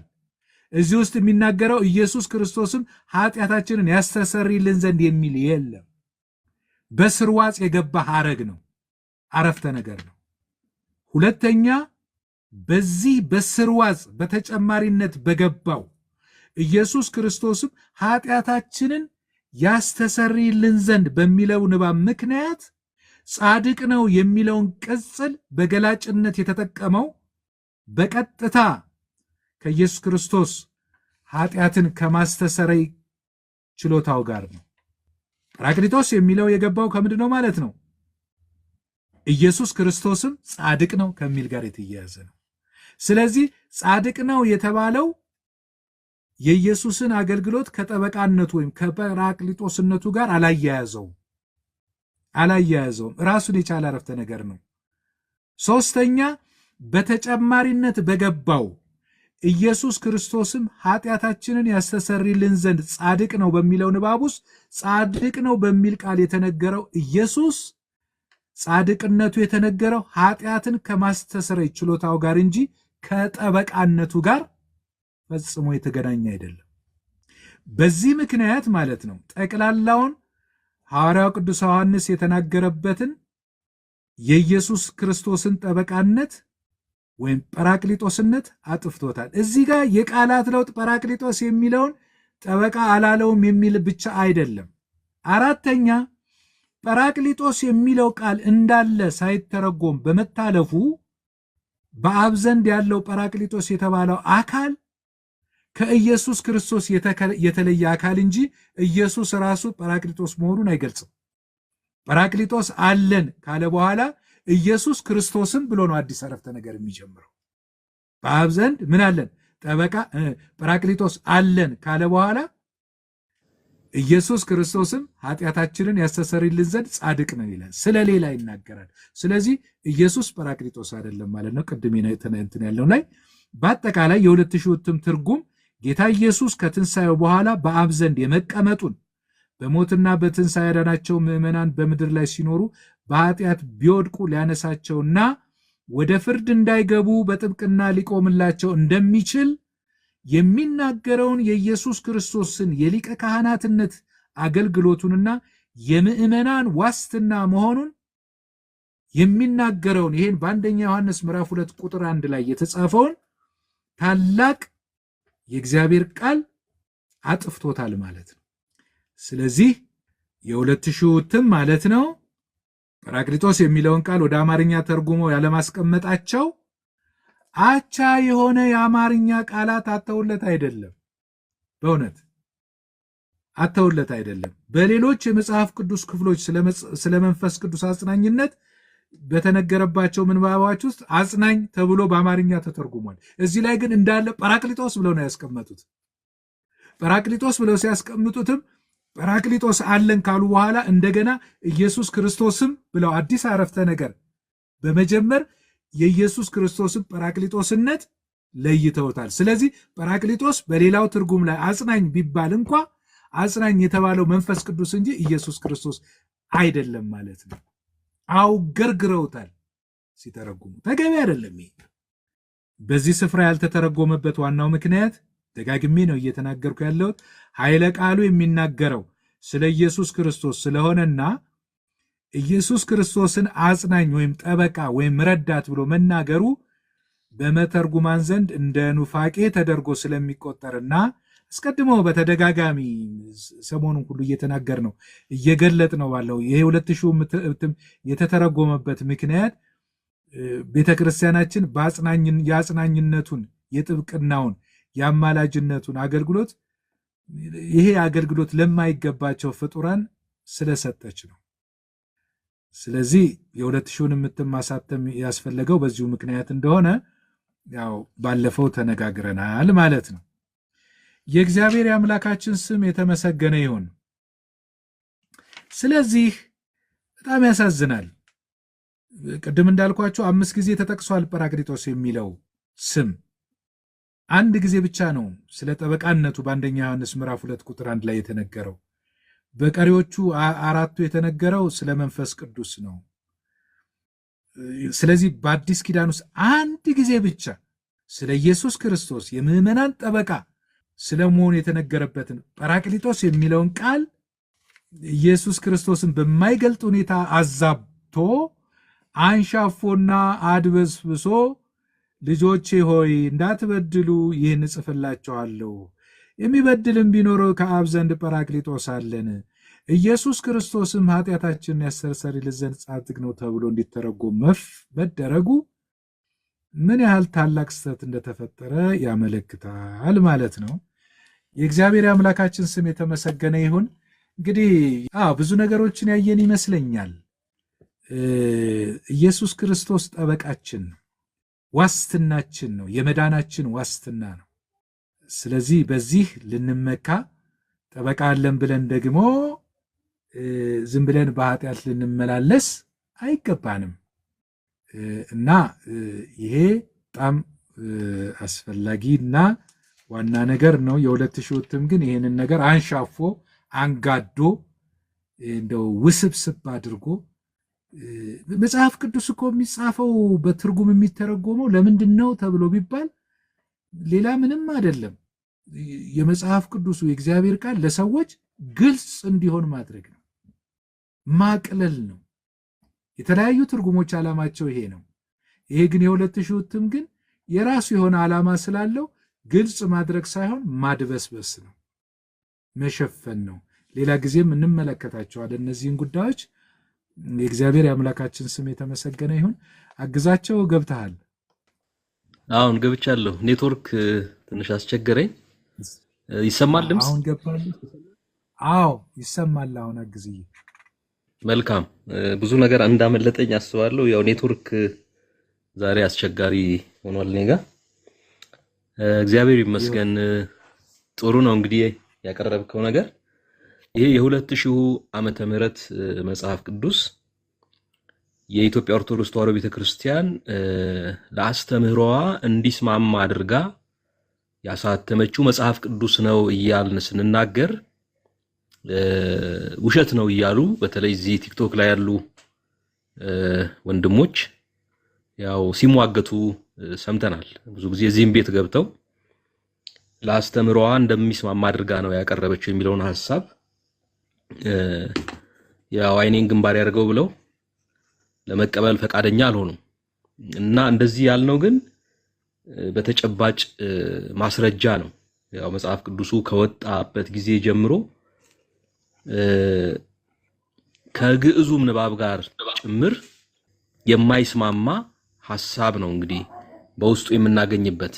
እንግዲህ በዋናነት ምንድነው ቢባል ሌሎችም ስተቶች እንዳሉ ሆነው የክርስቶስን ጠበቃነት የመንፈስ ቅዱስን ምልጃ ከመጽሐፍ ቅዱሱ ማስወጣትና ከተቻለና ቀስ በቀስ የማርያምን ምልጃ ወደ መጽሐፍ ቅዱስ ለማስገባት ነው። ይሄ በግልጽ የታየ ነገር ነው። ባለፈው አንስተናል። ለምሳሌ በዮሐንስ ወንጌል ምዕራፍ 2 ከቁጥር 1 እስከ 11 በቃና ዘገሊላ ስለተደረገው ሰርግ የሚል ርዕስ ነበረ። በግዕዙም ተሰጥቶት እስካሁን ድረስ ያለው 2014 ላይ በታተመው የግዕዙም መጽሐፍ ቅዱስ ውስጥ አንድ ርዕስ ነው የተሰጠው። በ2000 ግን ስለ እናቱ ምልጃ የሚል የገባ ርዕስ አለ። ስለዚህ አሁን በርዕስ ገብቷል። እንግዲህ ቀስ እያለ ደግሞ መጻፉ አይቀርም። በሌላው አንፃር ደግሞ የክርስቶስን ጠበቃነት የሚናገረው የመጽሐፍ ቅዱስ ክፍል ያው ትርጉሙ እንዲለወጥ ተደርጓል። እንግዲህ አንተ ከግሪኩም ሰፊ ማብራሪያ ነው የሰጠህን። የሚገርመው ግን የ2000 ዓመተ ምህረት መጽሐፍ ቅዱስ ከመታተሙ በፊት የነበሩ ሐዲስ ኪዳናት ማለት በተለያየ ጊዜ ታተሙ ሐዲስ ኪዳናትን ሄደን ብናይ በ2000 ላይ እንደዚሁም በ2014 በግዕዙ እትም ላይ እንደተፈጸመው አይነት ስህተት አናገኝባቸው። የተሻለ ነገር አላቸው። ለምሳሌ አሁን በ2011 ዓመተ ምህረት በግዕዝና በአማርኛ የታተመ ሐዲስ ኪዳን አለ። ያው ቤተክርስቲያን ውስጥ ቅዳሴ ላይ የሚነበበው ሐዲስ ኪዳን ማለት ነው። በ2011 ማለት ያው በብፁዕ ወቅዱስ አቡነ ማትያስ ዘመን እንደውም እዛ ሐዲስ ኪዳን ውስጥ የአቡነ መርቆሬዎስም የአቡነ ማትያስም ፎቶ ወጥቷል። ሁለቱም አቡነ መርቆሬዎስ ከውጭ መጥተው እዚህ ሀገር ውስጥ እሳቸውም ፓትርያርክ በሆኑበት ጊዜ ማለት ነው። ሁለቱም አብረው መንበሩን በሚያስተዳድሩበት ጊዜ የታተመ መጽሐፍ ቅዱስ የታተመ ሐዲስ ኪዳን ነው እና ምን ይላል? ግዕዙ ደቂቀ ዘንተ እጽሕፍ ለክሙ ከመ ኢተአብሱ ወመኒ ቦዛ አበሰ ጰራቅሊጦስ ብነ ሀበ አብ ኢየሱስ ክርስቶስ ጻድቅ ውእቱ ይህድግ ለነ ኃጣውኢነ። ይሄ ንባብ ከቅድሙ ብዙ አይለይም፣ ግን አንድ ነገር የለውም። በአማርኛው ስናነብ ኢየሱስ ክርስቶስም ኢየሱስ ክርስቶስም የምትለዋ የለችም። ወይም በግዕዙ ላይ ወ ነው፣ ወኢየሱስ ክርስቶስ ነው የሚለው ግዕዙ። ይሄ የ2014ቱ አማርኛውም ኢየሱስ ክርስቶስም ብሎ ኢየሱስ ክርስቶስን ከጰራቅሊጦስ ለይቶ ወይም ጰራቅሊጦስ ለኢየሱስ የሚቀጸል ሳይሆን መንፈስ ቅዱስ ተደርጎ እንዲተረጎም ሲደረግ ኢየሱስ ክርስቶስም ደግሞ ሌላ የሌላ አረፍተ ነገር ባለቤት ነው የተደረገው። ስለዚህ ከጥብቅናው ለመለየት እንግዲህ ወ የሚል ቃል ማለት ፊደል ገብቷል። ወ እንግዲህ ከፋይ ነው፣ አረፍተ ነገርን ከአረፍተ ነገር የሚከፍል ነው። ስለዚህ ወኢየሱስ ክርስቶስ ብሎ ሲነሳ ከጰራቅሊጦስ ጋራ ምንም ግንኙነት የለውም ማለት ነው። ግንኙነት እንዳይኖረው አድርገው ነው ወን የጨመሩት። ግን ወ በ2011 ዓመተ ምህረት በታተመው የግዕዙ ሐዲስ ኪዳን ውስጥ የለም። አማርኛውም ላይ የለም። አማርኛው ምንድነው የሚለው? ልጆቼ እንዳትበድሉ ይህን ጽፍላችኋለሁ፣ የበደለም ቢኖር ጰራቅሊጦስ አለን ከአባት ከኢየሱስ ክርስቶስ ዘንድ ቸር ነው ኃጢአታችንን ያስተሰርይልን ዘንድ እና የግዕዙ ንባብ ላይ እንግዲህ ወ መግባቷ የበለጠ ከጰራቅሊጦስ ኢየሱስን ለመለየት ወይም ጰራቅሊጦስ የሚለውን ለኢየሱስ ላለመቀጸል ተብሎ የተደረገ ነገር እንደሆነ እናያለን። ስለዚህ በቀደሙት ቀደም ባሉት ትርጉሞች ላይ ሁሉ ወይም እትሞች ላይ ሁሉ ይሄንን አናገኝም። ለምሳሌ አሁን አለቃ ኪዳነ ወልድ ክፍሌ ጰራቅሊጦስ የሚለውን ቃል ሲተረጉሙ መዝገበ ቃላታቸው ላይ የጠቀሱት ይሄንኑ ክፍል ነው። ጰራቅሊጦስ ማለት በጽር ፓራክሊቶስ ነው። በዕብራይስጥ ፕራቅሊጥ ነው።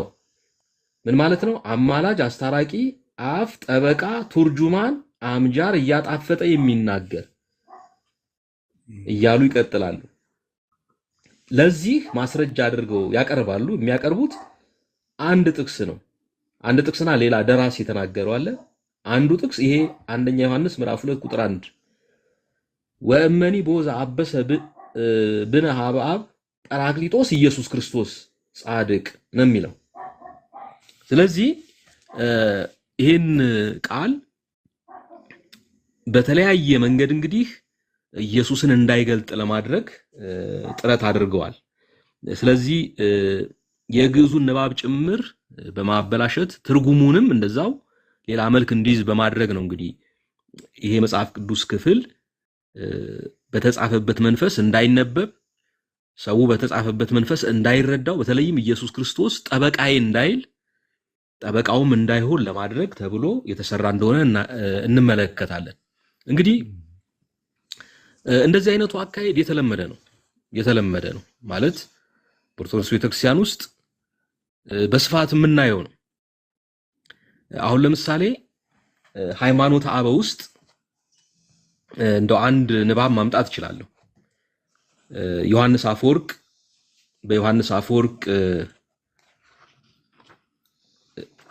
ምዕራፍ 63 ክፍል 2 ቁጥር 15 ላይ እንደዚህ ይላል። ግዕዙን ላንብበው። እስመ ለሊሁ ነጸረነ ወናሁ ኮነ አጽራረ ለእግዚአብሔር ወአልብነ ምንትኒ ግሙራ ዘይክ ሊያቅርበና ሀቤሁ ለአቂባ ሀብቱ ኢ ኪዳን ወኢ መስዋዕት ወበእንተ ዝንቱ ተሳሃለነ ወኢያንሳ ለነ ሊቀ ካህናት እመላእክት። አሁን የፈለኳት ነው አብችናት ወኢያንሳ ለነ ሊቀ ካህናት እመላእክት። እንግዲህ ሊቀ ካህናት የሚለውን ቃል በሌሎቹ የሃይማኖት አበው ክፍሎች እዚህ ዮሐንስ አፈወርቅ ውስጥም በስፋት አለ።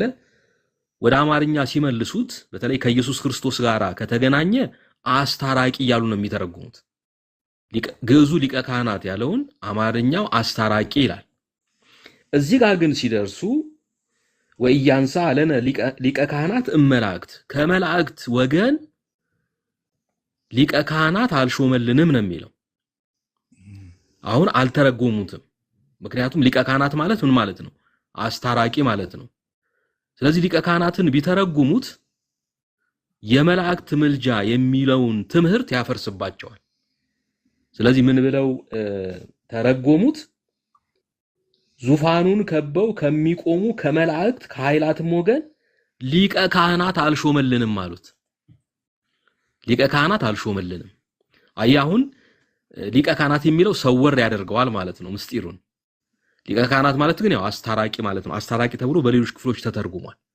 ልክ እንደዚሁ አሁንም ወደ ዮሐንስ መልእክት ተመልሰን ስናይ ጰራቅሊጦስ የሚለውን ግሪኩ ጠበቃ እንደሚለው ከታች በግርጌ ማስታወሻ ይናገራል። ግን እነሱ አልተረጎሙትም። ለምን? አንዳንድ ጊዜ በቃ እንደነዚህ አይነት ቃላት ከተተረጎሙ ለነሱ አስተምሮ ተስማሚ ስለማይሆን ወይም ሌሎቹን አማላጆች ከአማላጅነት ተራ ስለሚያወጣቸው እንዳይወጡባቸው የኢየሱስ ክርስቶስን ጠበቃነት ጰራቅሊጦስ በሚለውም እንዳይገለጥ ከኢየሱስ ክርስቶስም አርቀው እንደገና ሳይተረጉሙትም እንዳለ በቁሙ አስቀምጠውታል። ይሄ የሚያሳየው ምንድነው? መጽሐፍ ቅዱሱ የተዘጋጀው ለቤተ ክርስቲያኒቱ አስተምህሮ እንዲስማማ ተደርጎ ነው እንጂ ለእግዚአብሔር ቃል ታማኝ በመሆን አይደለም። ሌላው ቀርቶ ለግዕዙም ንባብ ጭምር ታማኝ ባለመሆን የተዘጋጀ ነው። ስለዚህ ወደ ትክክለኛው የእግዚአብሔር ቃል መመለስ አለብን። የእግዚአብሔርን ቃል ማሻሻል ማንም አይችልም። ሰው ለእግዚአብሔር ቃል ይታዘዛል እንጂ በእግዚአብሔር ቃል ላይ ሊጨምር አይችልም፣ ከእግዚአብሔር ቃል ላይ ሊያጎድል አይችልም። ወይም ደግሞ ለሱ እንደሚስማማው አድርጎ የሚፈልገውን ትርጉም ሊሰጥ አይችልም። ግን አሁን በኦርቶዶክስ ቤተክርስቲያን ውስጥ የምናየው ልምምድ የእግዚአብሔርን ቃል ለሚፈልጉት ነገር መጠቀም ነው እንጂ ለእግዚአብሔር ቃል መታዘዝ አይደለም። እንግዲህ በብዙ ትምህርቶችና ስርዓቶች ውስጥ እናየዋለን። ብዙ ትምህርቶች፣ ብዙ ስርዓቶች መጽሐፍ ቅዱሳዊ አይደሉም። ነገር ግን መጽሐፍ ቅዱሳዊ ለማድረግ ይሞከራል፣ በግድ ማለት ነው። ለዚህ እንግዲህ አንዱ ዘዴ ምንድነው? እነዚያ ትምህርቶች ወይም ስርዓቶች የእግዚአብሔር ቃል ቢስማማቸውም ባይስማማቸውም እንደምንም ብሎ ጠምዝዞም አጣሞም እነሱ ላይ መለጠፍና ይሄንን ስርዓት የምንፈጽመው ይሄንን ነገር የምናደርገው በዚህ ቃል መሰረት ነው ማለት ነው። ይሄ በጣም የተለመደ ነው። ትናንት አንድ ቤት እንደዚህ እየተነጋገር ነበርና የተነሳው ስለ ዝክር ነው። የዝክር ጉዳይ ነው የተነሳው። ወይም የመዳኛ መንገዶች ለምን በዙ የሚል ርዕስ ነበር የምንነጋገርበት እና በዛ መካከል እንግዲህ እኛኮ ቅዱሳንን በተጻፈው መሰረት ነው እንደው አማሉን የምንላቸው የሚል ሐሳብ ተነሳና ወደ ማቴዎስ 10:40 ተገባ። እና እንግዲህ ያ ክፍል የተጠቀሰው ለምንድን ነው? ቅዱሳንን ዛሬኛ የምንዘክራቸው የምናስባቸው በስማቸው እንደዚህ እንድናደርግ ስለተጻፈ ነው አለ። በጉዳዩ ላይ የሚነጋገረው ወንድም ግን ነው ወይ? ሄደን ክፍሉን በአውዱ መሰረት ስናነበው ጌታ የላካቸውን ደቀ መዛሙርት ተቀብሎ ስለማስተናገድ ነው እንጂ በእነሱ ስም ድግስ ደግሰን ነዳያንን ስለማብላት አይደለም ክፍሉ የሚናገረው። ግን ክፍሉ እነሱ ስለሚፈልጉት ነገር ባይናገርም የግድ በቃ አስገድደውታል። ክፍሉን ብንነግራቸውም ሊሰሙን አልቻሉም። የግድ በቃ ስለ ዝክር ነው የሚናገረው ብለው ደምድመዋል። እና የራሳቸውን ሐሳብ ወደ መጽሐፍ ቅዱስ የመጨመር ነገር ነው እንግዲህ ዛ ክፍል ውስጥ ያየ ነው። ስለዚህ እንደዚህ አይነቶቹ ነገሮች የቆዩ ናቸው፣ ቤተክርስቲያኒቱ ውስጥ በጣም የዳበሩ ናቸው እና በ2000 ዓመተ ምህረት መጽሐፍ ቅዱስ ላይ ብቻ የተገለጡ አይደሉም።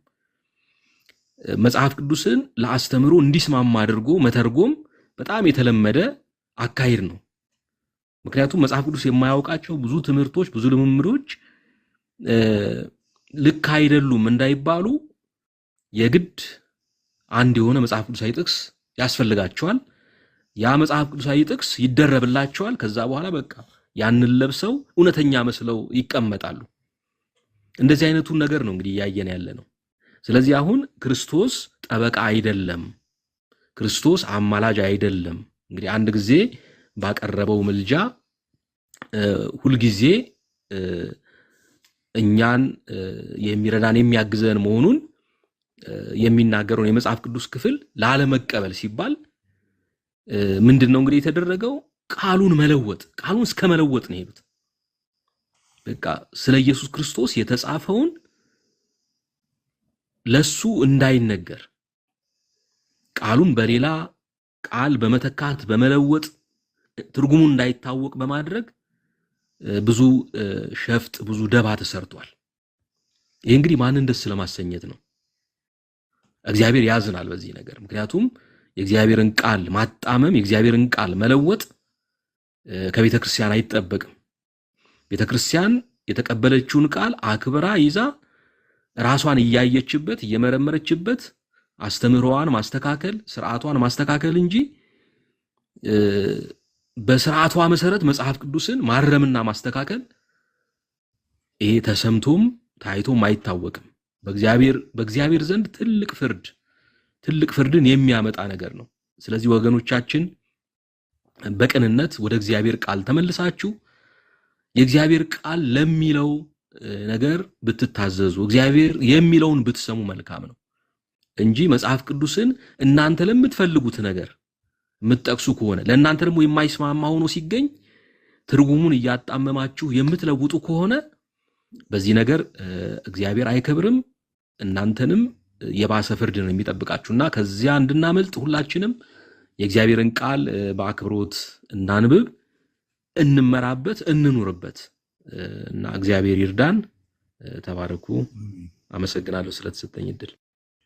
እሺ መምህር አግዝ በጣም ነው የማመሰግነው። በጣም ሰፊ ሐሳብ ነው የተናገርከው። እንደውም ከቤተ ክርስቲያናችን አስተምህሮ በመነሳት በእውነት እንደው ብዙ ነገር ነው እኮ ብዙ ማለት እንችላለን። እኔ አሁንማ እንደው ነውርን ብቻ መናገር እንደው ክብድ እያለ ይመጣ። እውነት ለመናገር በእውነት ነው የምለው እና በጣም ይከብዳል። መቼም የምንናገረው ግን በእውነት ይህንን ነገር አሁን ወንድም አግዝም እኔም ስንናገር ምንም ክብድ ቢለን ማለት ነው መቼም ሰሚ እስከምናገኝ ድረስ እንደው ወደ እውነት ለመምጣት ነው እንጂ እንደው ዝም ብሎ ፈራጅ ብቻ እንደው ኮናኝ ብቻ ለመሆን አይደለምና መቼም ችግሮች ይኖራሉ። በየዘመናቱ እኮ ችግሮች አሉ። ትልቁ አሁን ወንድም አግዝ አንተ እንደተናገርከው መጽሐፍ ቅዱሱ አንድ ሆኖ አሁን በመጽሐፍ ቅዱሱ አንድ መጽሐፍ ቅዱስ ይዘው በየዘመናቱ ሊቃውንቱ መጽሐፍ ቅዱሱን በመረዳት ጉዳይ ላይ ልዩነት ስላላቸው የራሳቸው መረዳትና አስተምህሯቸውን መጽሐፍ ቅዱሳዊ ለማድረግ ከመጽሐፍ ቅዱስ ቃል ጠቅሰው ለራሳቸው በሚመቻቸው መንገድ ይተረጉማሉ እና ይሄ መቼም እንግዲህ የትርጉም ሕግ አለ እና በዛ በትርጉም ሕግ መሰረት አይ የለም ይሄ የሚለው እንደዚህ ነው፣ ኮንቴክስቱ እንደዚህ ነው፣ የቃላት አጠቃቀሙ እንደዚህ ነው፣ አገባቡ እንደዚህ ነው ተብሎ እነዛ ልዩነቶችና እነዛ ችግሮች በውይይት በትምህርት የሚፈቱ ናቸው። በትምህርት ይፈታሉ። ያው ባለፈው እንዳልነው አፈታት ላይ መጽሐፍ ቅዱሱን መሰረት አድርጎ ከመጽሐፍ ቅዱሱ ላይ ተነስቶ በታማኝነት የእግዚአብሔርን ቃል መተርጎም አንድ ነገር ነው። ካለዛም ደግሞ የራስን ሐሳብ፣ የራስን ልምምድ፣ መንፈሳዊ ልምምድ፣ የራስን አስተምህሮ መጽሐፍ ቅዱሳዊ ለማድረግ ባልተገባ ሁኔታ ጥቅሶችን መጥቀስ አንድ መንገድ ነው እና ይሄ በምን ይስተካከላል? በትምህርት ይስተካከላል። መንፈስ ቅዱስም ወደ እውነት ሁሉ ይመራል እና እነዚህ ነገሮች የችግሮች ምንጭ ቢሆንም ችግሮቹ ከእግዚአብሔር ጋር ይፈታሉ። ሰው ወደ መረዳት ይመጣል። እንዲህ ነው ብሎ ሊያምን ይችላል። ግን ይሄ እድል የተዘጋበት ነው። አሁን በዚህ በኦርቶዶክስ ቤተክርስቲያን ውስጥ የምናየው መጽሐፍ ቅዱስ የራሳችንን ሐሳብ መጽሐፍ ቅዱሳዊ ለማድረግ ጥቅስ ጠቅሰን እውነተኛውን የእግዚአብሔርን ቃል እንዲህ ነው ብለን አሁን የጠቀስከው ልክ በማቴዎስ 10:42 ላይ ያለው እና በዛ አካባቢ የሚነገረው ስለ ቅዱሳን ምልጃ ስለ ዝክር የሚነገረውን ያ አሁን ይነገራል። ይሄ ማለት ይሄ ነው። ሌላውን ባለፈው ያየ ነው ስለ ድንግል ማርያም ትንሣኤና ዕርገት፣ ሞትና ትንሣኤ እንደው ሄደው ከመዝሙረ ዳዊትም ስለ ታቦቱም ስለምኑም ይጠቀሳል እና ያ መቼም እንግዲህ በትምህርት ይቀረፋል፣ በውይይት መንፈስ ቅዱስም ደግሞ ወደ እውነት ሁሉ ስለሚመራ ቃሉን መሰረት አድርገው ሲያነቡ ሰዎች ወደ እውነት ይመጣሉ። አሁን በእኛ ቤተ ክርስቲያን ውስጥ ግን እየሆነ ያለው ሰዎች አንብበው ተረድተው መንፈስ ቅዱስ ወቅሷቸው ወደ እውነት እንዳይመጡ የእውነት ምንጭ የሆነው የእግዚአብሔር ቃል በሰዎች ሐሳብ ተቀይሯል። ይሄ እንዴት ያሳዝናል! ይሄ ነው አሁን እኛ አሁን የምንነጋገረው ለምን በትርጓሜ እንዲህ አድርጉ የሚለው አይደለም። ሰው ለራሱ በሚመቸው አይነት እንዴት የእግዚአብሔርን ቃል ይቀይራል? ይሄ እኔ እንጃ። ጤነኛ ሰው ይሄንን የሚያደርግ እንደው ወይ እንግዲህ አላቅም። እኔ ሰው እንዴት ራሱ በሚመቸው አይነት አሁን ወደፊት እናያቸዋለን። ይማልዳል የሚለውም ፍጥጥ ብሎ ይፈርዳል ብሎ እንዴት ይላል? እንዴት አድርጎ እውነት የሆነ የእግዚአብሔር ቃል አለ እየተባለ ዛሬ የግሪኩ ቴክስት በጣም በብዙ መንገድ ተጠንቶ የመጀመሪያውን በቃ ቴክስት የሚመስልና እርግጠኛ የሆነ ቴክስት የግሪክ ቴክስት አለ በቃ እና ያ ቴክስት አሁን እንዲህ ነው ተብሎ ክፍተት የሚሰጥ አይደለም። ይሄ ያለ ትክክለኛ ትርጉሙ የሆኑ መጽሐፍ ቅዱሶች እያሉ እንዴት ግሪኩ እንዲህ ይላል እኛ ግን ይሄን ነው የምንለው ተብሎ እንዴት በግርጌ ማስታወሻ ላይ ጽፎ እንዴት ሰው መጽሐፍ ቅዱስ ያሳትማል? እግዚአብሔር ቃል እኮ ነው። እኔ በጣም የሚገርመኝ ይሄ ነው። ይሄም ተሰራሽ ደግሞ አሁን ይሄ ሲሰራ መንፈስ ቅዱስ እንዴት አድርጎ ሰውን ወደ እውነት ይመልሳል? ቃሉ ተቀይሯል። እሺ ይሄ ደግሞ ተሰራ። አረ ይሄ ነገር ልክ አይደለም፣ እባካችሁ እንደው ከናንተ በላይ ይሄንን ነገር የሚያውቅ የለም፣ ይሄ ነገር ትክክል አይደለም፣ እንደው ይሄ በቃ ፍጥጥ ያለ ግጥጥ ያለ ስህተት ነው፣ እባካችሁ ይሄን ነገር አርሙ ተብሎ ሲባል እንዴ ሰው መልስ አይሰጥም? እኔ በቃ በጣም ነው የሚገርመኝ ይሄ ነገር፣ በእውነት በጣም ይገርመኛል። እና መጽሐፍ ቅዱስን መቀየር ሁልጊዜ የምንነጋገረው ነው። በቃ የእግዚአብሔርን ቃል በራሳችን ቃል ከቀየርን ሃይማኖታችን ሰው ሰራሽ ነው፣ ሰው ሰራሽ ነው። የእግዚአብሔር ቃል ውስጡ ቢኖርበትም ሰው ሰራሽ የሆኑ ቃላት ስለገቡበት ከገድላትና ከድርሳናት የተለየ አይደለም። ድርሳናትና ገድላትም የምንላቸው እኮ የእግዚአብሔር ነገርም አለባቸው፣ ደግሞ የሰው ነገር ስላለባቸው ነው፣ ፍጹም ስላልሆኑ አጠራጣሪ ስለሆኑ። ስለዚህ አሁን የ2000 ዓመተ ምህረት እትም መጽሐፍ ቅዱስ አጠራጣሪ የሆነ ከገድልና ከድርሳን ከአፖክሪፋ ከሚባሉ መጽሐፍ ተርታ ነው የሚመደበው። የእግዚአብሔር ቃል አይደለም፣ በፍጹም አይደለም። ምክንያቱም ብዙ ልዩነት ስላለው፣ ደግሞ ልዩነቱ እንደው ዝም ብሎ እንደው ያገባብ ነገር እንደው አይደለም። ልዩነቱ የቃላት የአረፍተ ነገር የመቀነስ የመጨመር የመቀየር እነዚህ ነገሮች የተካሄዱበት ነው፣ ግልጽ የሆነ። ስለዚህ እነዛ አሁን የተነጋገራችሁባቸው ወንድሞች እንደው እንደዛ ቢሉ ግድ የለም ሲማሩ። እኛም እኮ ብዙ የያዝናቸው ነገሮች ነበሩ አምጥተን መጽሐፍ ቅዱሳዊ ለማድረግ የሞከርናቸው፣ መጽሐፍ ቅዱሳዊ የሆኑትንም ደግሞ እንዲህ ማለት ነው ብለን በራሳችን የተረጎምናቸው ብዙ ይኖራሉ። ሰዎች ሁሉ እንደዚህ አይነት ነገር አለ። ግን እውነተኛው መጽሐፍ ቅዱስ የእግዚአብሔር ቃል በእጃችን ካለ እግዚአብሔር ያስተምረናል፣ እንማራለን፣ እናድጋለን፣ ከስህተት እንማራለን፣ ተምረናልም ደግሞ። ስለዚህ ይሄ ምንድነው መሰረታዊ ነገር ነው። እዚህ መጽሐፌ ላይም በስፋት ጽፌያለሁ። በዚህ ነገር ላይ ትኩረቱ ያደረገው እዚሁ ላይ ነው። እንግዲህ የሰማነውን ቃል እግዚአብሔር በልቦናችን ያሳድርብን። እንግዲህ አግዛቸው የምትለው ነገር ካለ። ስለዚህ ያው እያልን ያለነው ወደ እግዚአብሔር ቃል እንመለስ ነው። ምናልባት በአንደኛ ዮሐንስ ምዕራፍ 2 ቁጥር 1 ጥያቄ ያለን የምትሉ ካላችሁ በጨዋነት ገብታችሁ መነጋገር ትችላላችሁ። እድሉን እስቲ እንስጥ። ያውን የቀረበው ሐሳብ ትክክል አይደለም፣ ትክክለኛው ይሄ ነው የምትሉና ሐሳብ ያላችሁ ካላችሁ አንድ ቁጥር ጻፉልንና ገብታችሁ በጨዋነት መወያየት እንችላለን። ስለዚህ ገብታችሁ መወያየት የምትፈልጉ ካላችሁ በርዕሱ ላይ በአንደኛ ዮሐንስ ምዕራፍ 2 ቁጥር 1 ላይ መግባት ትችላላችሁ። አንድ ቁጥር ጻፉልን። እንግዲህ እስከዚያው አንድ እንደው መጥቀስ የምፈልገው ነገር በእርግጥ ያው ባለፈውም አንስቼዋለሁ። የክርስቶስ ምልጃ ጉዳይ በመጽሐፍ ቅዱስ እንደተጻፈው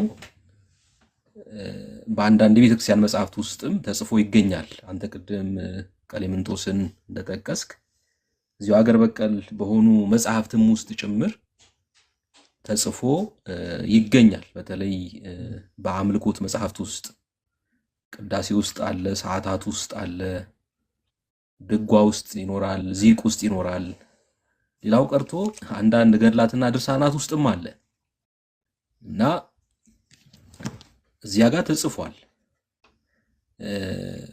ነገር ግን አሁን ይህንን የሚክዱ ሰዎች ይሄ የለም ስለ ክርስቶስ ምልጃ የሚነገረው ነገር የስተት ትምህርት ነው፣ ኑፋቄ ነው እያሉ ነው አሁን እየተናገሩ ያሉትና እነዚያን ድርሰቶች ምን ሊያደርጓቸው ነው?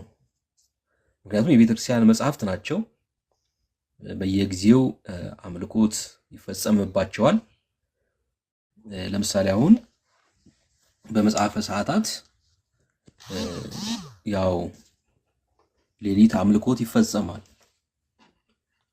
በቅዳሴም እንደዚሁ እና የሚነበብባቸው ቦታዎች አሉ፣ የሚዜምባቸው ቦታዎች አሉና እንግዲህ ቤተክርስቲያኗ ቀደም ባለው ጊዜ በስርዓት አምልኮዋ ጭምር ይሄንን ነገር ታነሳለች፣ ይሄንን እውነት ተቀበላለች። ነገር ግን ከዚህ በተቃራኒ ነው አሁን እየታመነ ያለው። አሁን በቃ ክርስቶስ አማላጅ ነው የሚለውን መስማት አይፈልጉም። ጠበቃ ነው የሚለውን መስማት አይፈልጉም። መጽሐፍ ቅዱሱ ቢልም ማለት ነው። እንደውም አፍ አውጥተው እኛ አማላጅ አንለውም፣ እኛ በሌላ መንገድ ነው የምንተረጉመው ብለው ይሄን ቃል ለእርሱ መጠቀም አይፈልጉም። ለእርሱ የማይጠቀሙት ያው ግልጽ ነው፣ ለሌሎች ስለሰጡ ነው። ወይም ደግሞ ለእርሱ ከሰጡ ሌሎቹ ይሄ ስም ይሄ መጠሪያ አይደርሳቸውም ብለው ስለሰጉ ከዛ ለመከላከል ነው።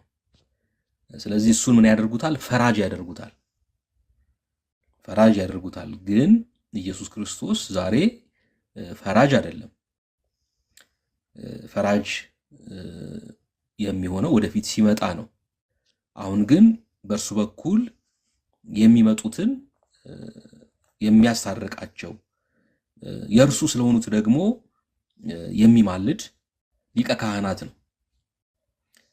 ዳግም ሲመጣ ግን በሕያዋንና በሙታን ላይ ይፈርዳል እና የቤተክርስቲያኒቱም ትምህርት እንደዚያ ነው የሚለው እና እነሱ ግን ከጊዜው ቀድመው ከጊዜው በፊት በቃ እሱ ፈራጅ ነው ይላሉ። እርሱ ዛሬ አዳኝ ነው እንጂ ፈራጅ አይደለም። ፍርድ ወደፊት የሚፈጸም ነው። ስለዚህ ብዙ ነገሮችን ነው ያመሰቃቀለው ይሄ ትምህርት። እንደው ቀላል ሊመስል ይችላል፣ ግን ብዙ ነገሮችን አመሰቃቅሏል። እንግዲህ አዳኙን ፈራጅ ማድረግ ማለት ምን ማለት ነው? በቃ አዳኝ ሆኖ እንዳይታይ ማድረግ ነው።